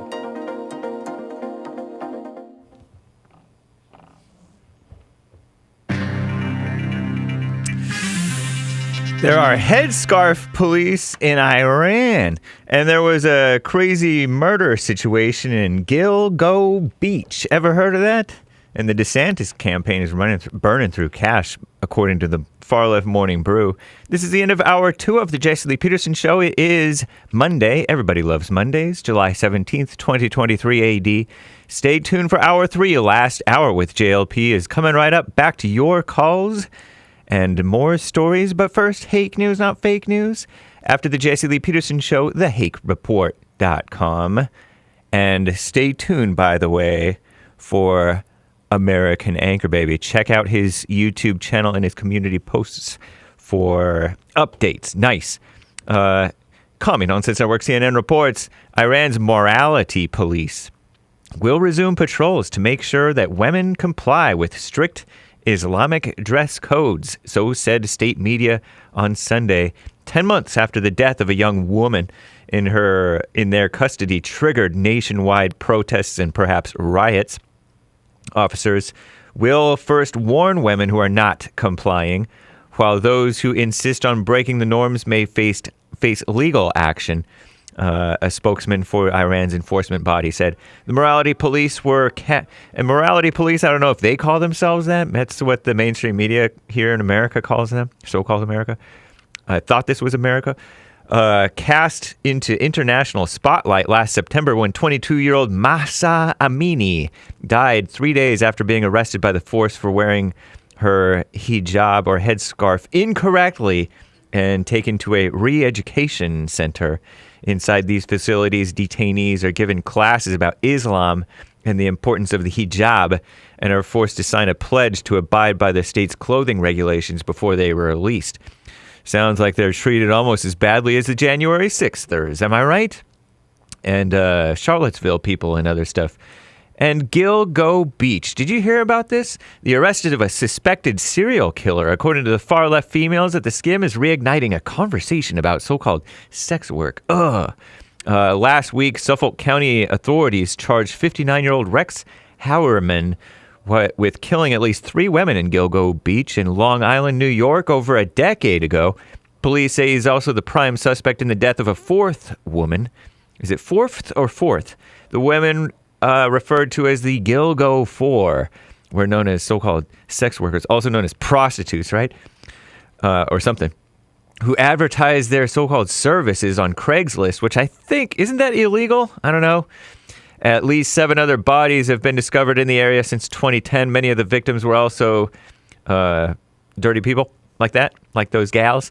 Gilgo Beach murders drew national attention and led to a Netflix film and podcasts. Now the case is being put on a spotlight on the violence and dangers that prostitutes often face.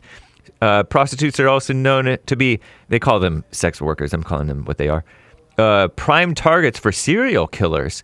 Experts say killers don't expect the public to care for these victims. One study found that from 1970 to 2009, 32% of serial murder victims were known female prostitutes.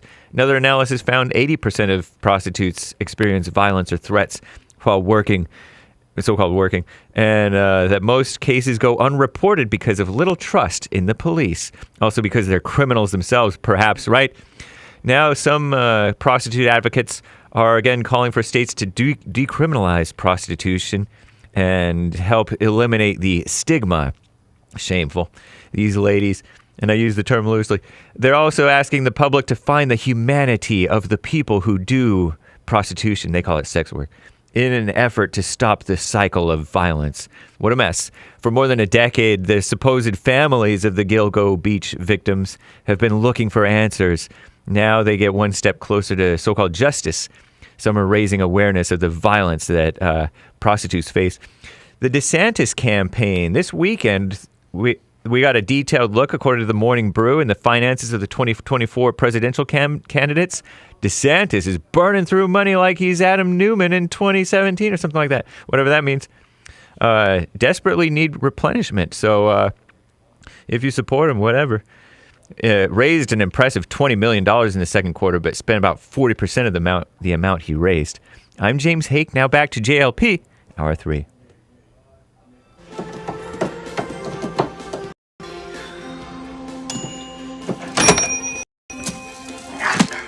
On Powerball.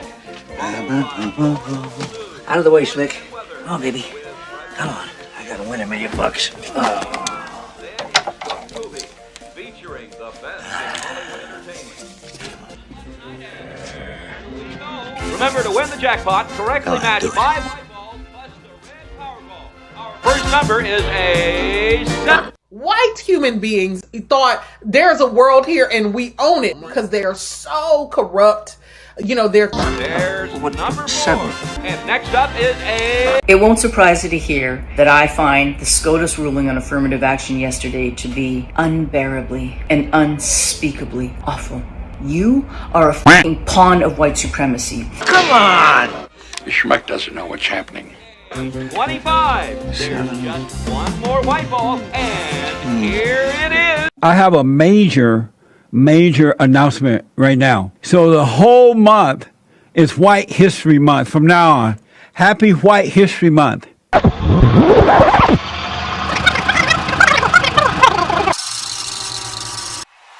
It's White History Month.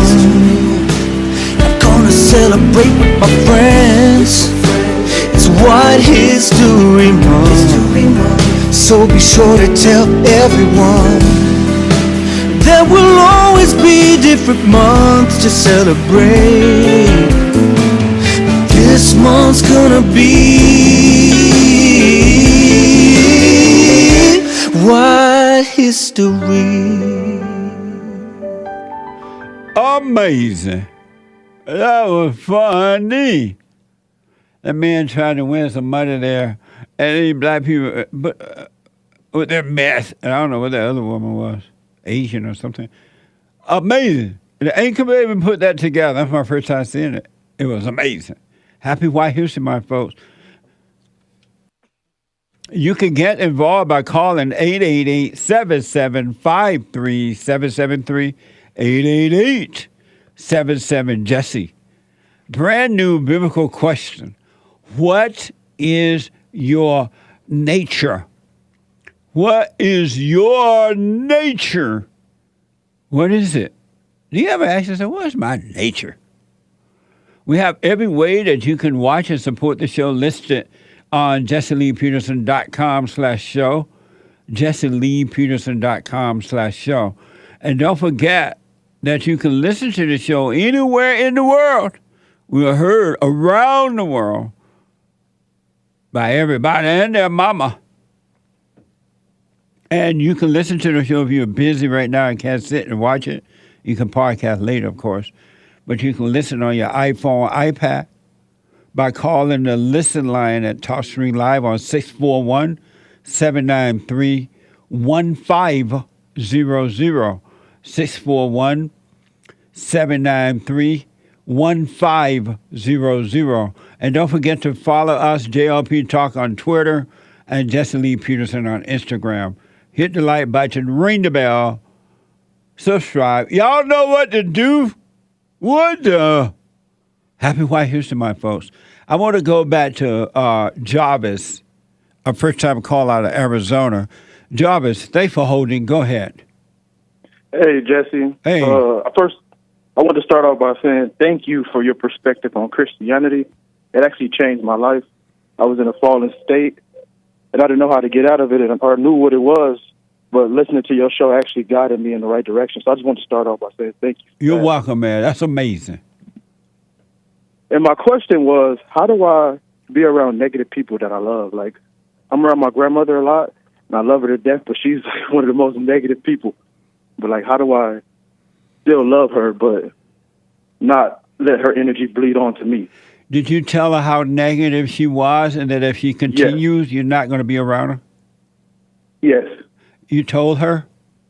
Yes, I actually have. Because she watches your show, too. Me and her, we have discussions about it and about how I was raised in my childhood and all of that. So she understands how I feel about everything. And so, why do you continue to go around her if you've told her, I'm not, because it's not good to hang around evil for too long.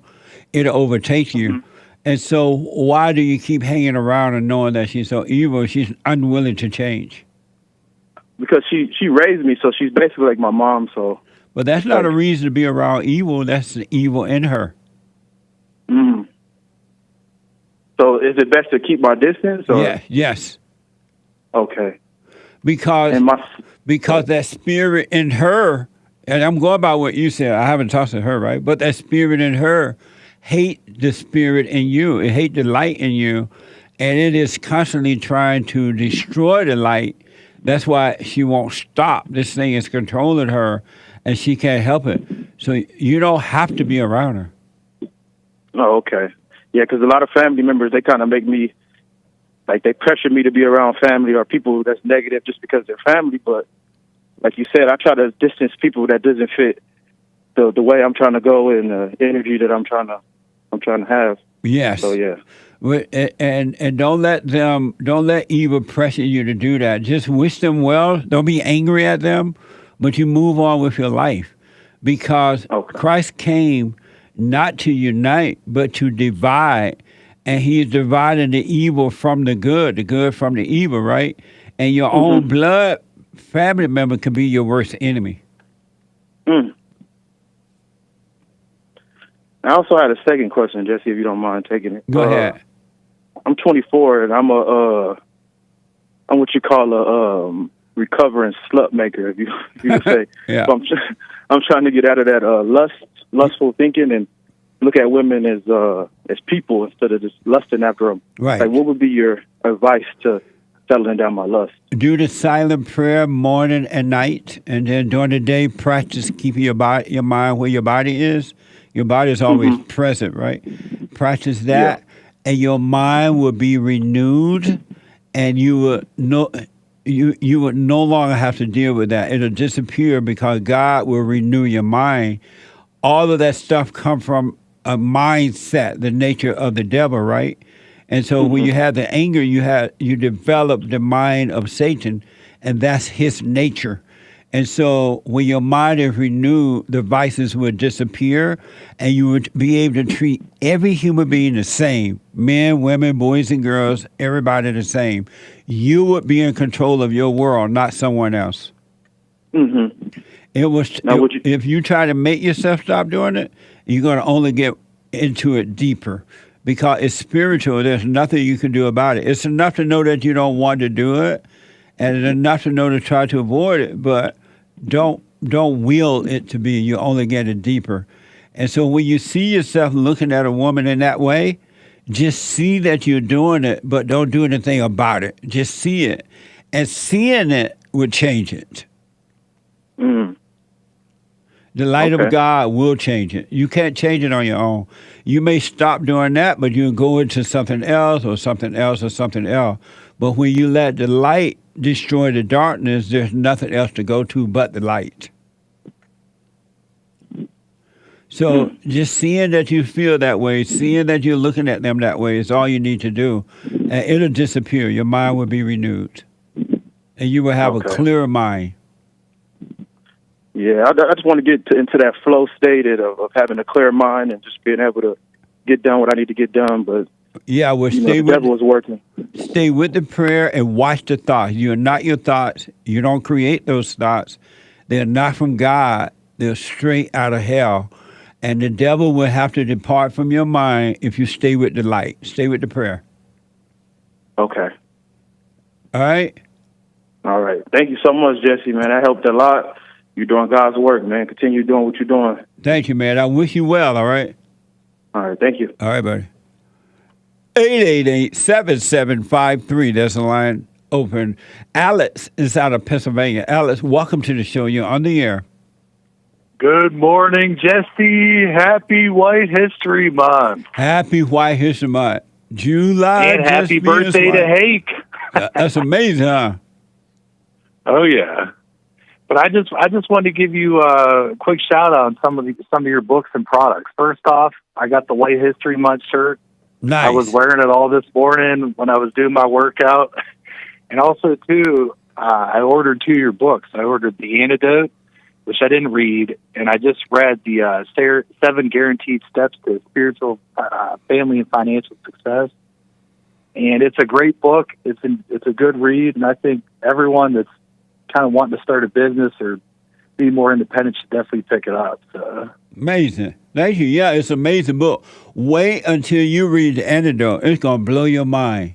It's really, really good it's a lot longer, but I think you had a couple callers who were kind of calling earlier asking about ways to save money. I think that book of yours is probably a good stepping stone for that. I agree. I highly recommend the 7 Guaranteed Steps to Spiritual, Family, and Financial Success Guide. And it's just 7 steps for if you do them, they will work. If you don't do them, they're not going to work. But you got to do it. You got to be a doer. And I might actually get a few more copies because I got some younger family and people I know. It's good to put in those little library boxes or just hand out to people too that need a hand, I think, for sure. Because I've owned my own landscaping business 20 years, but there's definitely a lot of good stuff in there. And the thing about the 7 Guaranteed Steps, they're so simple, and the book is a little lightweight book. You can carry it around in your pocket or something like that. It's really easy. Yeah. I appreciate that, Alex. Thank you, man. And Hay said, thank you for the birthday wish. No problem. He's born in the best month. I know, huh? White History Month. It doesn't get any better than that. Yeah, those shirts you guys have are awesome, too. They're real thin, real lightweight, high quality, too. Yeah, really good for the summer, too. Thank you, man. Thanks for everything you guys do. God bless you guys. All right, you too. Thank you, buddy. Amazing. Listen, I do sign the books, and to whomever you'd like me to, go to rebuildingtheman.com, rebuildingtheman.com, or call 800-411-BOND, 800-411-2663. And to order the shirts for White History Month, because we have a limited supply of colors and sizes and everything, right? And they're just really special for White History Month. Go to whitehistorymonth.store, whitehistorymonth.store. Amazing. Let me go to Ron out of Texas. Ron, welcome to the show. You're on the air. Hey, Uncle Jesse, how's it going? All is well. Happy White History Month, Ron. Happy White History Month to you, Uncle Jesse. Thank you, man. Hey, the reason for my call is you had a caller about 3 months ago named Patrick from Denmark, and he hasn't called back, and I wish he would to, just let us know he's okay, but Why you want to know if he's okay or not? Who is us? When you say let us know, who is the us you want to know if he's okay or not? Well, I would like to know. I don't think anybody else even remembers. And why would you want to know? Because I'm concerned because this guy... Ron, do me a favor. You said that you were calling about one thing, but you're talking about another. When you make up your mind what you want to talk about, call me back then. 888-7753. 773. Super chat. Super. There's a line open. 888-77 Jesse. Ron said he wanted to talk about one thing. I don't know. That was about a month ago. What the?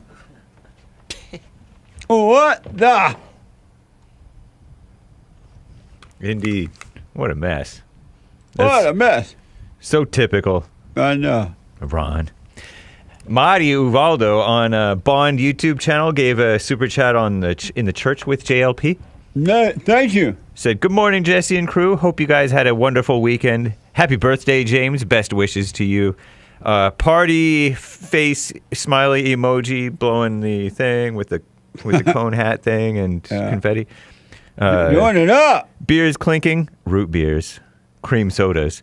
And birthday cake emoji. Love and appreciate you guys, and God bless y'all. Heart emoji. Thank you. You too. Appreciate it. Lin Yun Shin says it takes, quote unquote, courage to speak up, where insecurity is the shaky heart holding down the speaker, making them intellectual, also known as female.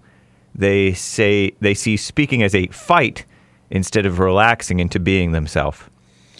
Amazing. Do you think it takes courage to speak up? Sometimes. And what is courage? What is courage? Yeah. Doing what's right irregardless, which is not a word. Maybe I shouldn't say it on your show. Right. Of that doesn't take courage. No. Of whatever worldly things happening. Does it take courage to speak up, Hassan? No, sir. Oh, you were there yesterday, huh? Yeah, I mean, I don't want to. He said no before though. Oh, nice. Even yesterday. And why do you say no? Take no courage. Because courage is really just a like a made up thing, I think, that we... Courage is 100% made up. Yeah, and we only think that we need it because we, like you said, we have this fear that's been imposed on us. But before that, we just did. We just were. Yeah, that's right. It's not... The only reason people think they need courage because they have fear. If they didn't have fear, they would never think of the word courage. Yep. Isn't that amazing? Yeah. That makes sense? Hake. Yeah. Mm-hmm. Yeah, it makes sense. Only the people who have fear think of courage. When you're speaking up, you're not doing... That's not courage. Yeah. Well, it's kind of funny how you say, like, only God can take away the spirit of anger from us. Right. It's funny how, like, in life, we think we need to add things, but really we just need that one thing subtracted. That's deep. You don't need to be adding anything. You need to be taking away things. Taking away those things, not adding anything. That is absolutely true. Did you know that, Hey? It makes sense. I made a little note about that one day. I thought about that, and I knew I was going to forget, so I wrote it down. And you kept it in your back pocket? In my pocket. I wrote down nothing to get, but to put an end to. There's nothing to get. It's about putting an end to this stuff, not getting anything. Yeah. You're right about that, Hassan. What? Like, you ain't Allah about for nothing. Does that make sense, James? Yeah, it does.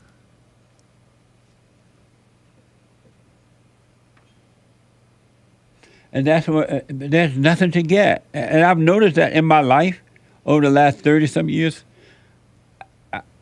It's like I've been putting an end, and not me, but the Father in me, been putting an end to everything. Not me trying to get something. Yeah. All you get is a heartache. It's like the more you get, the more you want. Amazing. It's a Michael W. Smith song. All you're missing is a heartache. Oh, yeah? Uh-huh. Oh. He was a Christian singer from back in the day. Hallelujah. Where is he now? He's with us still to this day, okay. I think. All right. Hassan, that's deep, man. It's not about what you can get. It's about putting an end to. Nice. I wrote that note down. I'm like, what the? Okay. Thank you. More super chats from the church service yesterday at Bond YouTube channel. JDNY Beta 2 Alpha donated with no message. Thank you. Thank you. So too did Ryan 8U. Ryan 8U. JDNY Beta 2 Alpha gave another super chat with a message saying, while observing thoughts, speaking up will just happen at the right time. Speaking up while in thoughts and not speaking because of thoughts is abnormal. Amazing. Thank you. J Rock gave a super chat, no message. Thank you, Thank you, J Rock. Lin Yan Shin says, courageous just means womanly. Men don't need it. They just need inner stillness through which God operates them like they are his robo-warriors. Robot emoji. Cringy. Thank you. I appreciate it. Saw East Wind Pokaren donated a very generous donation and said the best church on this side of heaven. Amazing. If you missed it, you can podcast by going to rebuildingtheman.com/church. Rebuildingtheman.com/church. Thank you. Sion donated with a sticker, a green-faced gal with stars for eyes and a star above her hair. She has a hair and then a hair tied up into like a heart shape. Thank you, pink. Amazing. Thank you. Bige, or Bige, donated some... Bitch? No, Bige. You can't say that. Oh, didn't you say bitch, though? What did you say at first? Be gay or be gay. You Big? said... What did I you did hear? not. Hassan? You have Hassan laughing. I plead the fifth. It's his birthday. I could have sworn you said bitch. Will you stop saying that? I'm going to start saying irregardless of what you're saying. If I stop saying just what? to get back at you. Oh, if I stop saying what?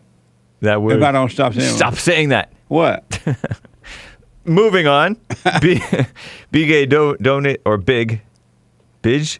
Bidge. See? Bidge. Uh-huh. Did you hear it? You did say it. No, You ain't that holy. No, that's not about holiness or not holiness. I said bidge. Bidge. No, you didn't. Yes, So why you turn it all red then?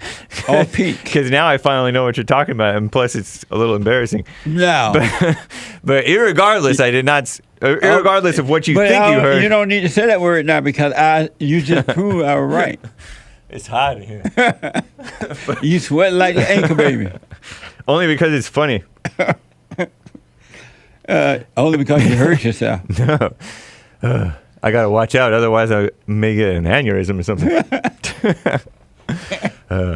I used to just force my head to turn red for kicks as a kid. You ain't forcing it now. Bidge, B-I-G-E, B-gay, donated some pounds and said, "You are amazing," with a sticker of a pear with a headband and throwing confetti or ticker tape or something. Thank ticker you. tape is confetti. Amazing. I'm sorry I hate mess up your name there. Yeah, I don't know how to pronounce it, man, but thank you. But thank you. Yeah, thank you. Or woman. Piotr Robel donated some pounds and said, "Thank you, Jesse and the team, for the best fellowship on this side of heaven. Amazing." Amazing. Thank you. Did we say thank you, Sion? Thank you, Sion. Right. Yeah, thank you, Sion. Amazing. Paul Fay donated and put number 1 with some balloons again. Nice. Thank you. Amazing. Thanks. Thinking Out Loud donated on Streamlabs late last night, early this morning. JesseLeePeterson.live said, "Jesse, should one lose weight first before they start dating if they are overweight? If one is overweight, should he or she lose weight before starting to date?" You shouldn't be losing weight for a date. You should be losing weight for your health. So start losing weight and don't use a date for an excuse or not have a date. Look out for yourself. Take care of yourself. Fat people are prone to get heart attacks and blood pressures and things like that. So lose weight because it's good for you. Thank you. But can they date irregardless of whether they've lost any weight? Oh, yeah. If you want to date, you can date being fat or skinny. Which is not a word, irregardless. Huh? Which is not a word, irregardless. I muttered under my breath. Oh.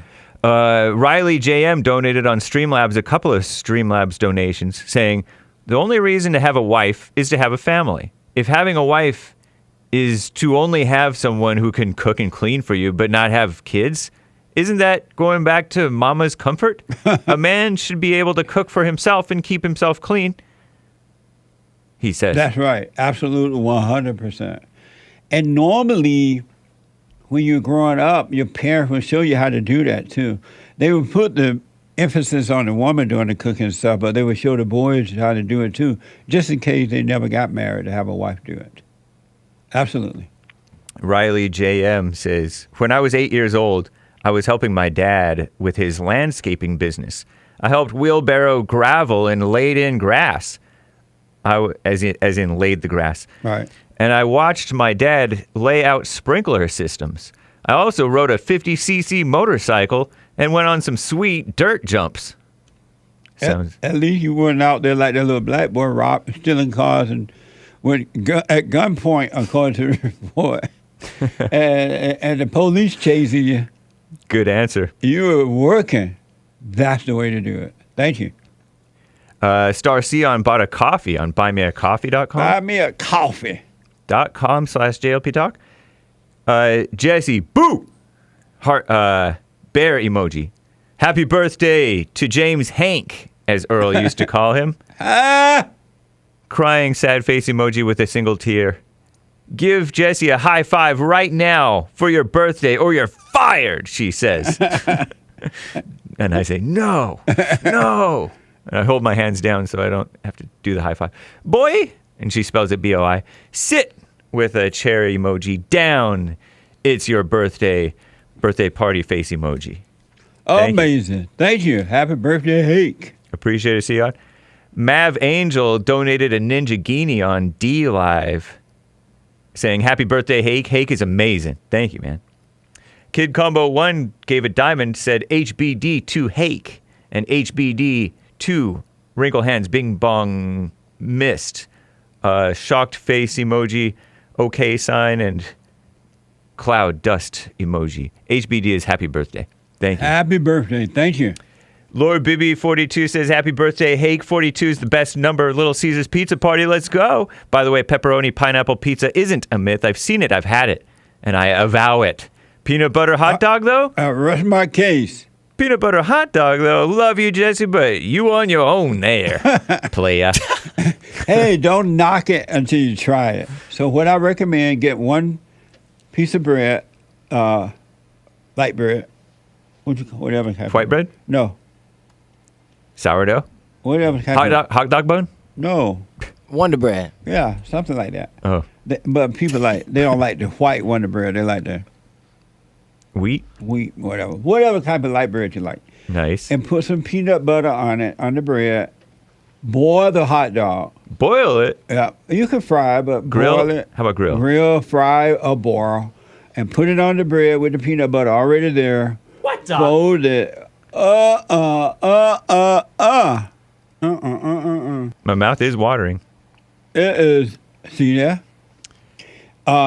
Nick would tell me that somebody said they tried the Coke and the peanut.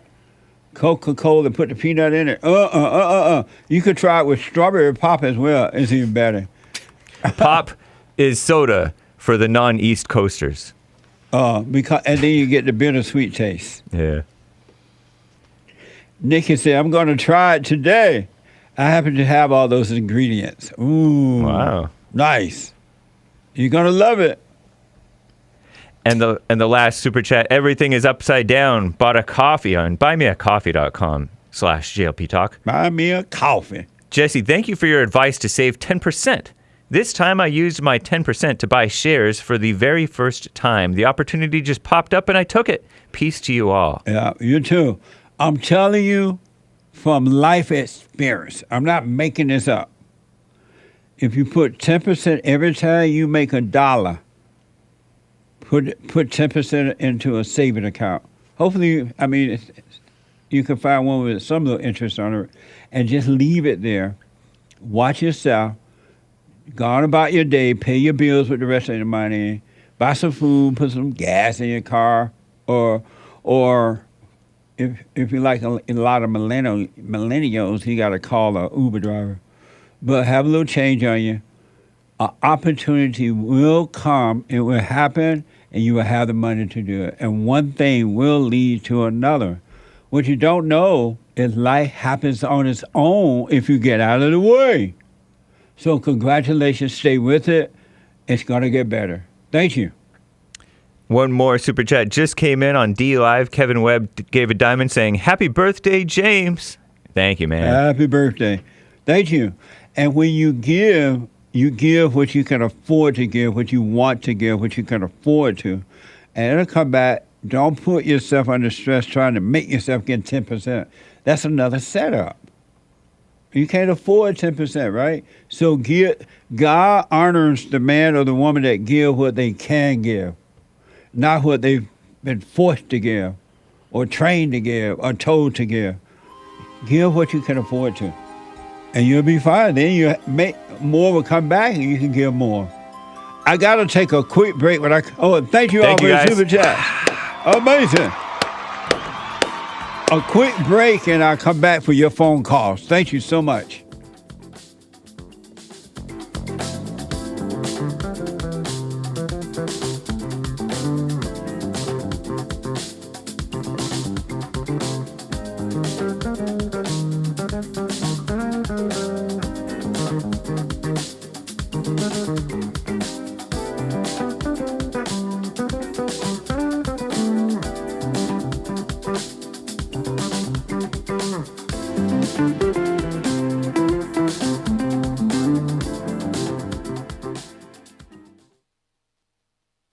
I noticed after a while that when these guys overcome their anger, they have amazing ideas about starting a business, but because they've been told that if you don't get a loan from the bank, or if you don't have a 5-year plan, or if you don't do this, and it's just simply not true, it's the first step. With faith, then all things are possible. So, but the most important thing is to return to the Father. That yearning that you have, that emptiness, that void, is not for more stuff. It's not for more friends. It is a return to the Father, because there's no way you can return to God and be angry at your earthly father. So thank you all so much, right? People around the world donated to Bond at rebuildingtheman.com, or they call 800-411-2663, and we're still committed to pointing the right way for men and women to return to the Father.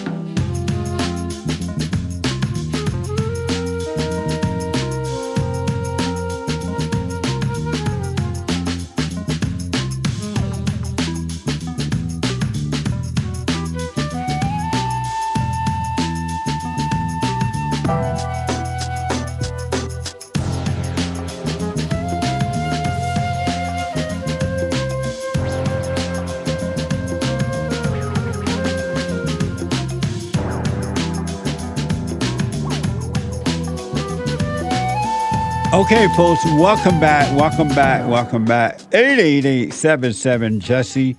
The Hake Report is coming up at the top of this hour. The Hake, Hake report.com. And at 4 today, the Anchor Baby Show. At 4 p.m. today, the American Anchor Baby. You don't want to miss it. He's going to be flying high. Not off pot, but off natural energy that comes from within. At 4 p.m. today. And don't forget, you can support us by going to cash.app/BondJLP. Cash.app/BondJLP. And Super Chatters. You can donate and have your comments read out loud at jesseleepeterson.live. Buymeacoffee.com/JLP. The treasure chest is now open on D-Live. Amazing. Let me go to, is it Quavers? A first time call out of New York. Quavers, welcome to the show. You're on the air. Quavers. No Cravers. What the? There's a line open, 888-77-53773. Aaron is the first time call out of Utah. Aaron, welcome to the show. You're on the air. Hey, Jesse, how are you? All is well, sir. Thanks for calling. It's crazy to be talking to you. You're a really big idol of mine. I was just watching a whole bunch of your church videos last night for a couple hours. I think you're one of the best preachers on this side of heaven. Amazing. And I was wondering about your advice about something. I just moved out to Salt Lake City. This is my first day out here. I just moved out here from Massachusetts. I just got done driving across the country.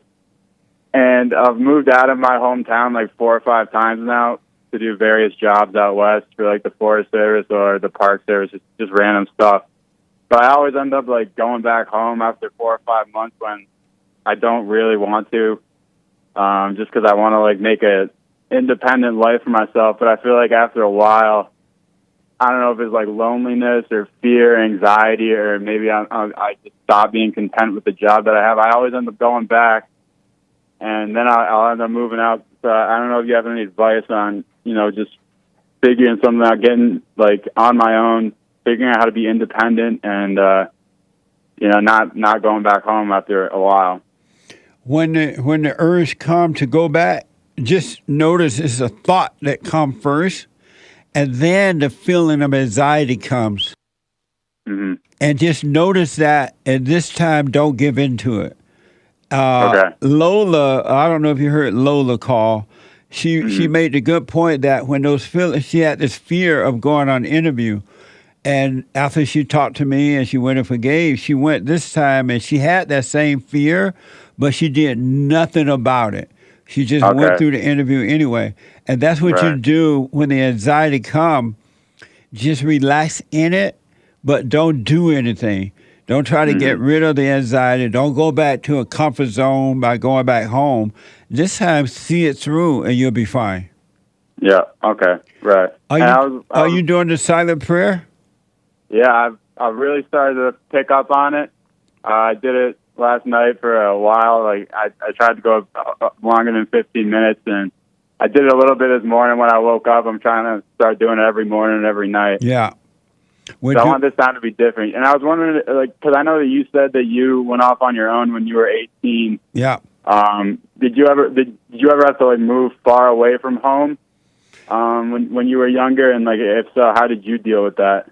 Well, when my grandparents were raising me, they taught us that, especially the boys, that when you turn 18, you're grown. You got to go out on your own, right?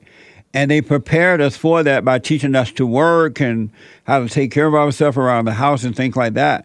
So, and I didn't know where I was going. I'm like, well, where am I going? At 18, right? And they would say, well, I don't know where you're going. I don't care where you're going, but you're leaving here. Yeah. And so what happened, I moved to California at 18 from Alabama. Wow. Okay, yeah. And I went through a whole lot of stuff. I lived in several apartments. I had several jobs and things like that, but I never considered moving back home. Mm-hmm. You know, I just went through what I had to go through, and that's what's going to happen to you, too. Just let life happen, get you a place, pay your bills, and just don't even consider going back home. Mm-hmm. Okay. Yeah, that's really good advice. I don't want to take too much of your time. I just, like, the job that I accepted to get out here, it wasn't really a job that I wanted super bad. It was just, like, I wanted to get out of my parents' house. I wanted to get off my own again and start fresh. It's like a firefighting job with the DCR, where it's going to be, like, forest fires and stuff, and it's going to be, like, camping out in the backcountry. And I've done that kind of thing before, and it's not, it's just, like, when I've done those jobs in the past, like, it's a great experience, but it's like super taxing mentally and physically and stuff. And like part of me is telling me like I don't want to have to do like go camping and work super hard for like 12 hours straight a day and all that again. And I just have like a little bit of hesitation or fear and anxiety or whatever about doing this firefighting job and having to like go to I've done like other jobs before. And I kind of want to get away from like the manual labor type of thing. Like I was doing sales before, and I enjoyed that. Yeah, I don't know if you have any advice about. Well, just be grateful for the job that you do have. Be grateful. Have a good attitude about it. Be grateful, and in the meantime, look for the kind of job that you want, that you would like to have. But be grateful because you want to have the same attitude no matter what type of job you have. You want to always be grateful that you can take care of yourself, right? And that's that's a gift from God. So I can understand that you don't want to be doing that kind of work, but be grateful, but look for what you do want. For sure. Yeah. And one thing, me and I heard another caller wish James a happy birthday. It's my birthday too today, so we'll have to buy each other a white History Month shirt or something like that. That's right. Well, happy birthday, man. What a time to be born in July, White History Month. It doesn't get any better than that. Yeah. How old are you today? 25. 25. Oh, man, I bought my first house when I was 25. Man, I would love to have a house. That's like my dream, get a house and just be able to be independent and stuff, but I'm working towards it. You will. Just stay with it. Put 10% away every time you get paid, no matter what. Put 10% away and live off the other money. Pay your rent, pay your gas and food, and you'll see it'll happen. And the reason I bought a house at 25 was because growing up, the adults told us, especially the boys, that you should buy your home at 25. If you want to start a family, get you a home so you can bring your wife into your home and start your family. And so at 25, I woke up that morning, and long story short, I'm like, wow, I'm 25 years old. I got to go buy a house. Yeah. And I didn't have any money saved up, but I did have a job, right? Wow. And so I went and told, I introduced myself to a realtor, and I told, it had to be a black woman at the time. And I told her, I said, look, I turned 25 today. I got to buy a house. It was just in me, man. I couldn't help it. And she's like, well, how much money you have to put down on one? I'm like, I have no money to put down on one, but I do have a job. And then she said, okay, let me see what I can do.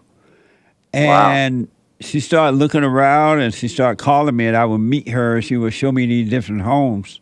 And one day I walked into this house, 2-bedroom, big living room with a fireplace and a dining room, kitchen, a bath and a half or 2-bath, 2-bedroom, and a guest home in the back of the house, washing dryer.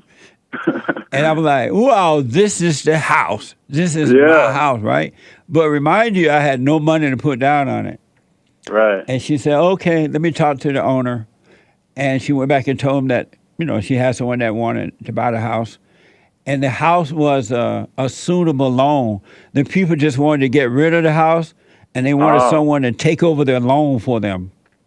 Okay. And I said, wow. That meant I didn't have to put anything down. I just took over the loan.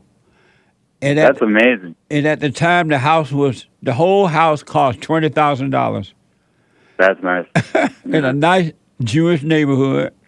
Nice. And then, so I gave the guy some extra money to say things, right? And in 1 year, it went from $20,000, it increased from $20,000 to $100,000 in 1 year. Yeah. That's amazing. And now that house is worth buku. Yeah. Do you still have it? No, I sold it and bought another one. Yeah, it's probably worth a ton now, yeah. Yeah. That's all. Yeah, I guess I got to find a realtor then. That's probably the first place you got to look, huh? That's right. A realtor. But for now, make sure you save, but for now, find the kind of job you want to do. Stay with the job you have, be grateful. Find the one you want, and one thing will lead to another one. Right. Okay. For sure. And stay with the prayer so you can watch those thoughts. You're not your thoughts, all right? Yeah, definitely. Oh, one last thing before I run. Did you forgive your mother? Yeah, I wanted to talk to you about that stuff too. I didn't want to take too much of that, but like, I've kind of like forgiven my dad, but I still feel like I have like some resentment towards my parents a little bit, and I definitely have like problems with anger too, and I'm assuming that just stems from my relationship with them and like insecurity and stuff. Yeah. And like my dad was like really strict and mean. And like like in high school, I got like I didn't get terrible grades, but I got like C's and stuff. And I was taking honors classes too. It's just like my dad was really, really mean about it and like strict. And I would come home and he would like scream at me and yell at me and like make me feel terrible. He'd call me like stupid and lazy and stuff. And like I had like resentment towards it. I didn't really know it was wrong. And I don't even know if it was like totally wrong of him to do that, but I didn't know it was like that bad at the time. But then like once I got out of the house and I moved out, I was like, wow, like hey, that stuff kind of screwed me up a lot. And I got a lot of stuff to work through now. Well, that didn't screw you up. Resenting him is when you became angry at him for saying those things to him. Right. I mean, to you, that's what screwed you up, the anger. It wasn't what he said. It was because you got angry about what he was saying. Yeah. He let the anger go. And so you went and forgave him? Yeah, it was a few years ago where I kind of like, we had a bunch of talks about it because I was living at home and I went through this period where I like looked up narcissistic parents and I saw some videos about it and I was like, oh, my parents were narcissists or whatever. And I started getting into fights with my dad about it and it just like got worse and worse. And like I was living at home with them and I'm fighting with them. And then eventually like he tried to kick me out of the house and he didn't end up doing it. And then after that, I ended up like cooling off and I realized like getting angry about this is not going to do any good. And so I kind of talked to him and I was like, I understand why you would act like this because, you know, I assume that that's how your dad was towards you. And so it's not really your fault that you did it to me. But I feel like there might still be some resentment and stuff there. He probably was angry because you were too close to your mama. Yeah, and I think that might be part of it too. Yeah, because you sound my like... mom did. Yeah. Go ahead. Your mother what? Yeah, my mom was like, she was like always nice to me and my brother and spoiling us, getting us presents and stuff. Yeah. She turned you away from him, and that's why your father irritated, because you were too close to your mama. You need to forgive your mother for doing that to you, turning you away from your father like that. She's evil for doing that. Yeah, and she's a lawyer too, and she makes more money than him, and so yeah. What a mess! Yeah. You need to forgive her for what she did to you, man. For sure, yeah. And you need to let her know so you can overcome the anger. And you overcome the anger, you overcome the anxiety. Yeah, because anger has been a big problem for me. Yeah. For a period of time, I was like, it was like I was insecure, and I was like, if I can like intimidate people or whatever, then like that's then I'll be good. And if I can stop being scared of other people through like being angry at them, then I'll be fine. But then it just turns out that it just comes back and it hurts you even more. 100%. And you just end up regretting it. Yes. Face your mother, FaceTime with her, and forgive her for what she's done to you. She's evil. She couldn't help herself. Right. She hated her mother. Yeah. That's why your father couldn't stay with her. Right, yeah. So forgive your mother and you'll be fine. Do the silent prayer, all right? Definitely. All right, Aaron, I wish you well, man. Let me know how it goes. For sure. I really appreciate it, Jesse. Keep doing what you're doing. I will. God bless you. God bless you, too. Amazing. 888-775-3773. Marcellus is a first-time call out of Nevada. Marcellus, welcome to the show. You're on the air. Hey, what's going on, Jesse? All is well. Hold on, I'm having a hard time hearing you. Do you hear me? Yes, sir. Okay, yeah. How's it going, boss? All is well. Thanks for calling. Yes, sir. Go ahead. Yeah, I just been dealing with, I guess work has been taking a lot of my energy and my patience away, and just dealing with some stress and anger within my relationship and my household, and kind of feeling like a prisoner to it because it's, my girl doesn't work, so she doesn't, understand that stress that's put on me on a daily, and she just, the experience as a man, she just doesn't get it. So sometimes I feel like, I don't really have an outlet, so to say. Oh, okay. And what's your question for me? I mean, how do I, what way should I, look to relieve that stress? I don't do the things that I used to do, which is, mess around with a lot of girls and smoke weed and all that kind of stuff. I've grown past that, so I'm trying to find a mature way to deal with that. Are you living with this girl? Yeah, I live with my girl and my son. Oh, she live with you, or you live with her? No, she definitely lives with me. Oh, okay, good. And is she's unwilling to obey you? Well, I mean, yeah, I guess you could put it that way. It's just kind of putting her feelings and emotions first. No matter what I say, it always goes back to how she feels, and it's like you're missing the whole point. And so she won't obey you? I guess you could say that, yeah. And why do you stay with a woman that will not obey you? You're just going to catch hell the rest of your life. I mean, I come from a 2-parent household. I got a 1-year-old son, and I'm just, I'm trying to fight for that family setting and to, remain in my son's life. But the more you do that, she's going to know that you love your son, and she's going to use your son against you to control you. Yeah. Well, I pretty much use it against myself because it's almost like I tell myself I can't, that's just something I can't let go. There's my son living within the same house with me. But you got to be willing to let him go, because if not, you will be destroyed. When women find out that fathers love their children and that children love their father, you bring out the worst in the woman. she will use that or sex to control you. And so you got to let it be known. You don't even have to say it, but stop being weak with that, because she'll use that against you. And if she's unwilling to obey you, she got to go, because you're living with the devil, and she wants you to focus on her emotions. Emotions are evil, and a man should never, ever, ever, ever, ever, ever cater to a woman's emotions. You're catering to the devil and building hell for yourself and your family. Right. So what I recommend, Marcellus, is that you start working on you. Number one, you got to forgive your mother for what she's done to you, because any male that has anger is a woman. That's the nature of the woman. And when you resent your mother, the woman become your God, and every woman you get involved with will be the spirit of your mother, and you'll end up in the same situation your father ended up in. So you got to go and forgive your mother for turning you away from your father. Because this woman you're with is your mama.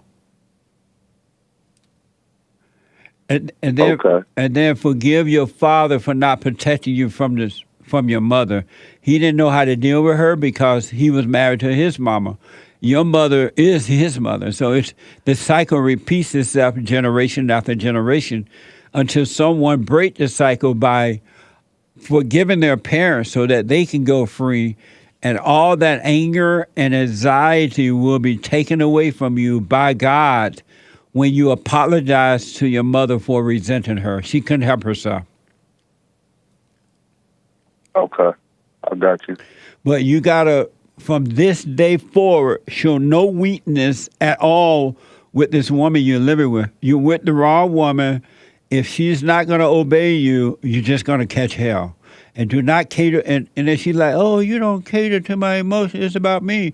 No, it's not. Your emotions are evil. Do not cater to evil emotions. All right. Makes sense. I'm sorry? I said that makes sense. I hear you. Yeah, so you got to work on you right now. You got to overcome the spirit of the woman and return to the spirit of your father, because the spirit in the woman is evil. That's the nature of the devil. The devil is the woman's God, and the God above is the man God. You want to return to the God above by forgiving your parents, and God will take care of you. All right. All right, I appreciate it, Jesse. Have you heard me talk about the silent prayer? Yeah, I've heard you mention it for sure. Have you tried it yet? No, I haven't. No, I haven't. I'm not really into religion real deep. I probably should, but I was raised Muslim. But yeah, I haven't committed to a religion most of my adult life. Well, this is not about religion. This is about returning to the Father. The Muslim religion or the Christian religion will not help you. It's about returning to the Father, forgiving your mother for turning you away from your earthly father, which turned you away from God. Allahu Akbar or the Christian religion is not going to help you. You want to return to the Spirit of God, which is inside of you. It's not about religion at all. Okay, that makes sense. You want to overcome the nature of the devil. And any man or any woman that has anger, Satan is their father. Satan is their God. So you got to go and forgive your mother. Face your mother and don't have any expectation from her at all. You forgive her and God will forgive you. And with this woman, you will show no more weakness. Just say no when it's no. And if it's right, say yes. But show no more weakness. And don't ever let her think that she has control over you by controlling you through your children. She will destroy your children trying to hurt you. Right. So do the silent prayer, forgive your mother, and start dealing straight up with this woman. And if she want to fight you or try to hit you, call the cops or have her arrested and leave her in jail. Yeah, I don't think that'll happen, but I for sure would if that was the case. Okay. Let me know how it goes, all right? All right, thanks, boss. All right, buddy. Amazing. It's a spiritual battle, folks. Marcel, I'm out of time. If you want to say something else, I'm out of time. I'm out of time. We'll do your Super Chats and D-Lives tomorrow. The Lord is willing and the creek don't rise. Hake is coming in with the hate news with the hate report from 9 to 11. And at 4 p.m. today is the American Anchor Baby. Kevin, a first-time caller. Robert, first-time caller out of hour. Kravis, a first-time caller out of New York. And Rick out of Hampton. I'm out of time. Do the silent prayer. Become your own man. Become your own woman. Don't be afraid to be an individual. That's where freedom lies. Right in being an individual. All right, folks. Thank you all. Have a good one. Tomorrow is Country and Western Tuesday. Happy White History Month. Take care. Back to the way we were designed to be.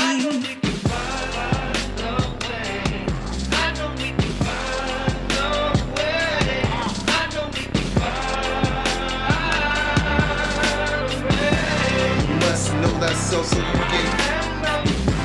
something went wrong, but check. I had to get on the track one time. Joel Friday here. Check. Look, stand up. We got fighting to do. We gotta show 'em who boss. He put a Viking in you. He put that lightning in you, igniting the truth. But you beg and blame and lie and hate and never wanna stand for the truth. So what you planning to do? You understand in the loop. You better go talk to your mama. Better stop at the drama. Better drop all the trauma. Boy, you better stand up and up. Put your hand up and hut. Cause if you don't, then we lose. And then we gotta hear the fake news. Whoa.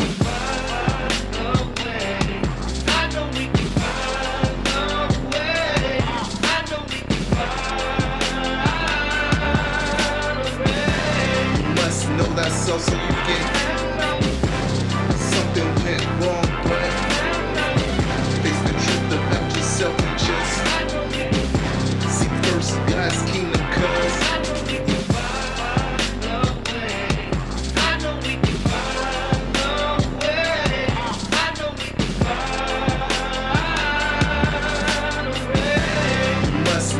so you get something went wrong, but face the truth about yourself and just seek first God's kingdom, cause I know we can find a way. I know we can find a way.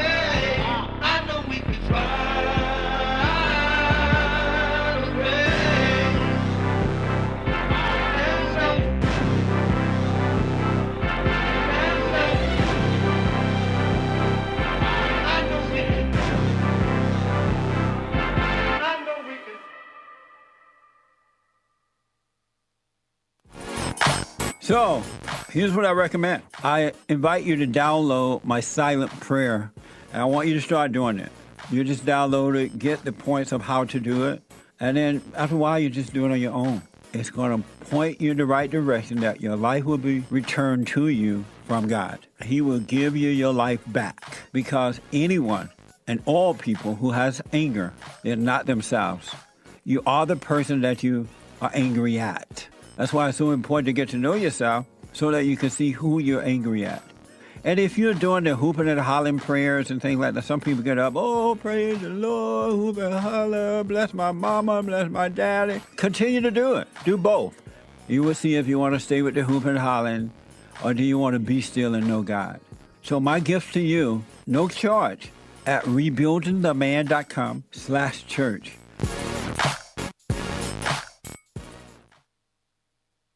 Anytime you have situations happening in your life, always be still. Don't overreact. Most of the people that I know, they say, oh, I know Jesus. I love Jesus. I'm an observer. And as soon as something don't go their way, they get mad. I'm like, what the? If you overreact, folks, remember to do that. Don't overreact. And when you get mad, it's your problem. It ain't your wife's problem, your husband's problem, your neighbor, your friend, your preacher, your teacher. It's your problem. Why you think you tick? It didn't go your way or the way you think it should go. Don't have a way you think it should go. Let life just happen. Thoughts make you think that life should go the way you want it to go. And if it doesn't, if someone don't do or say or act the way you think they should act, you hate them. And then you blame them for being mad. It's the darndest thing I ever seen. but it's amazing to see it. So relax.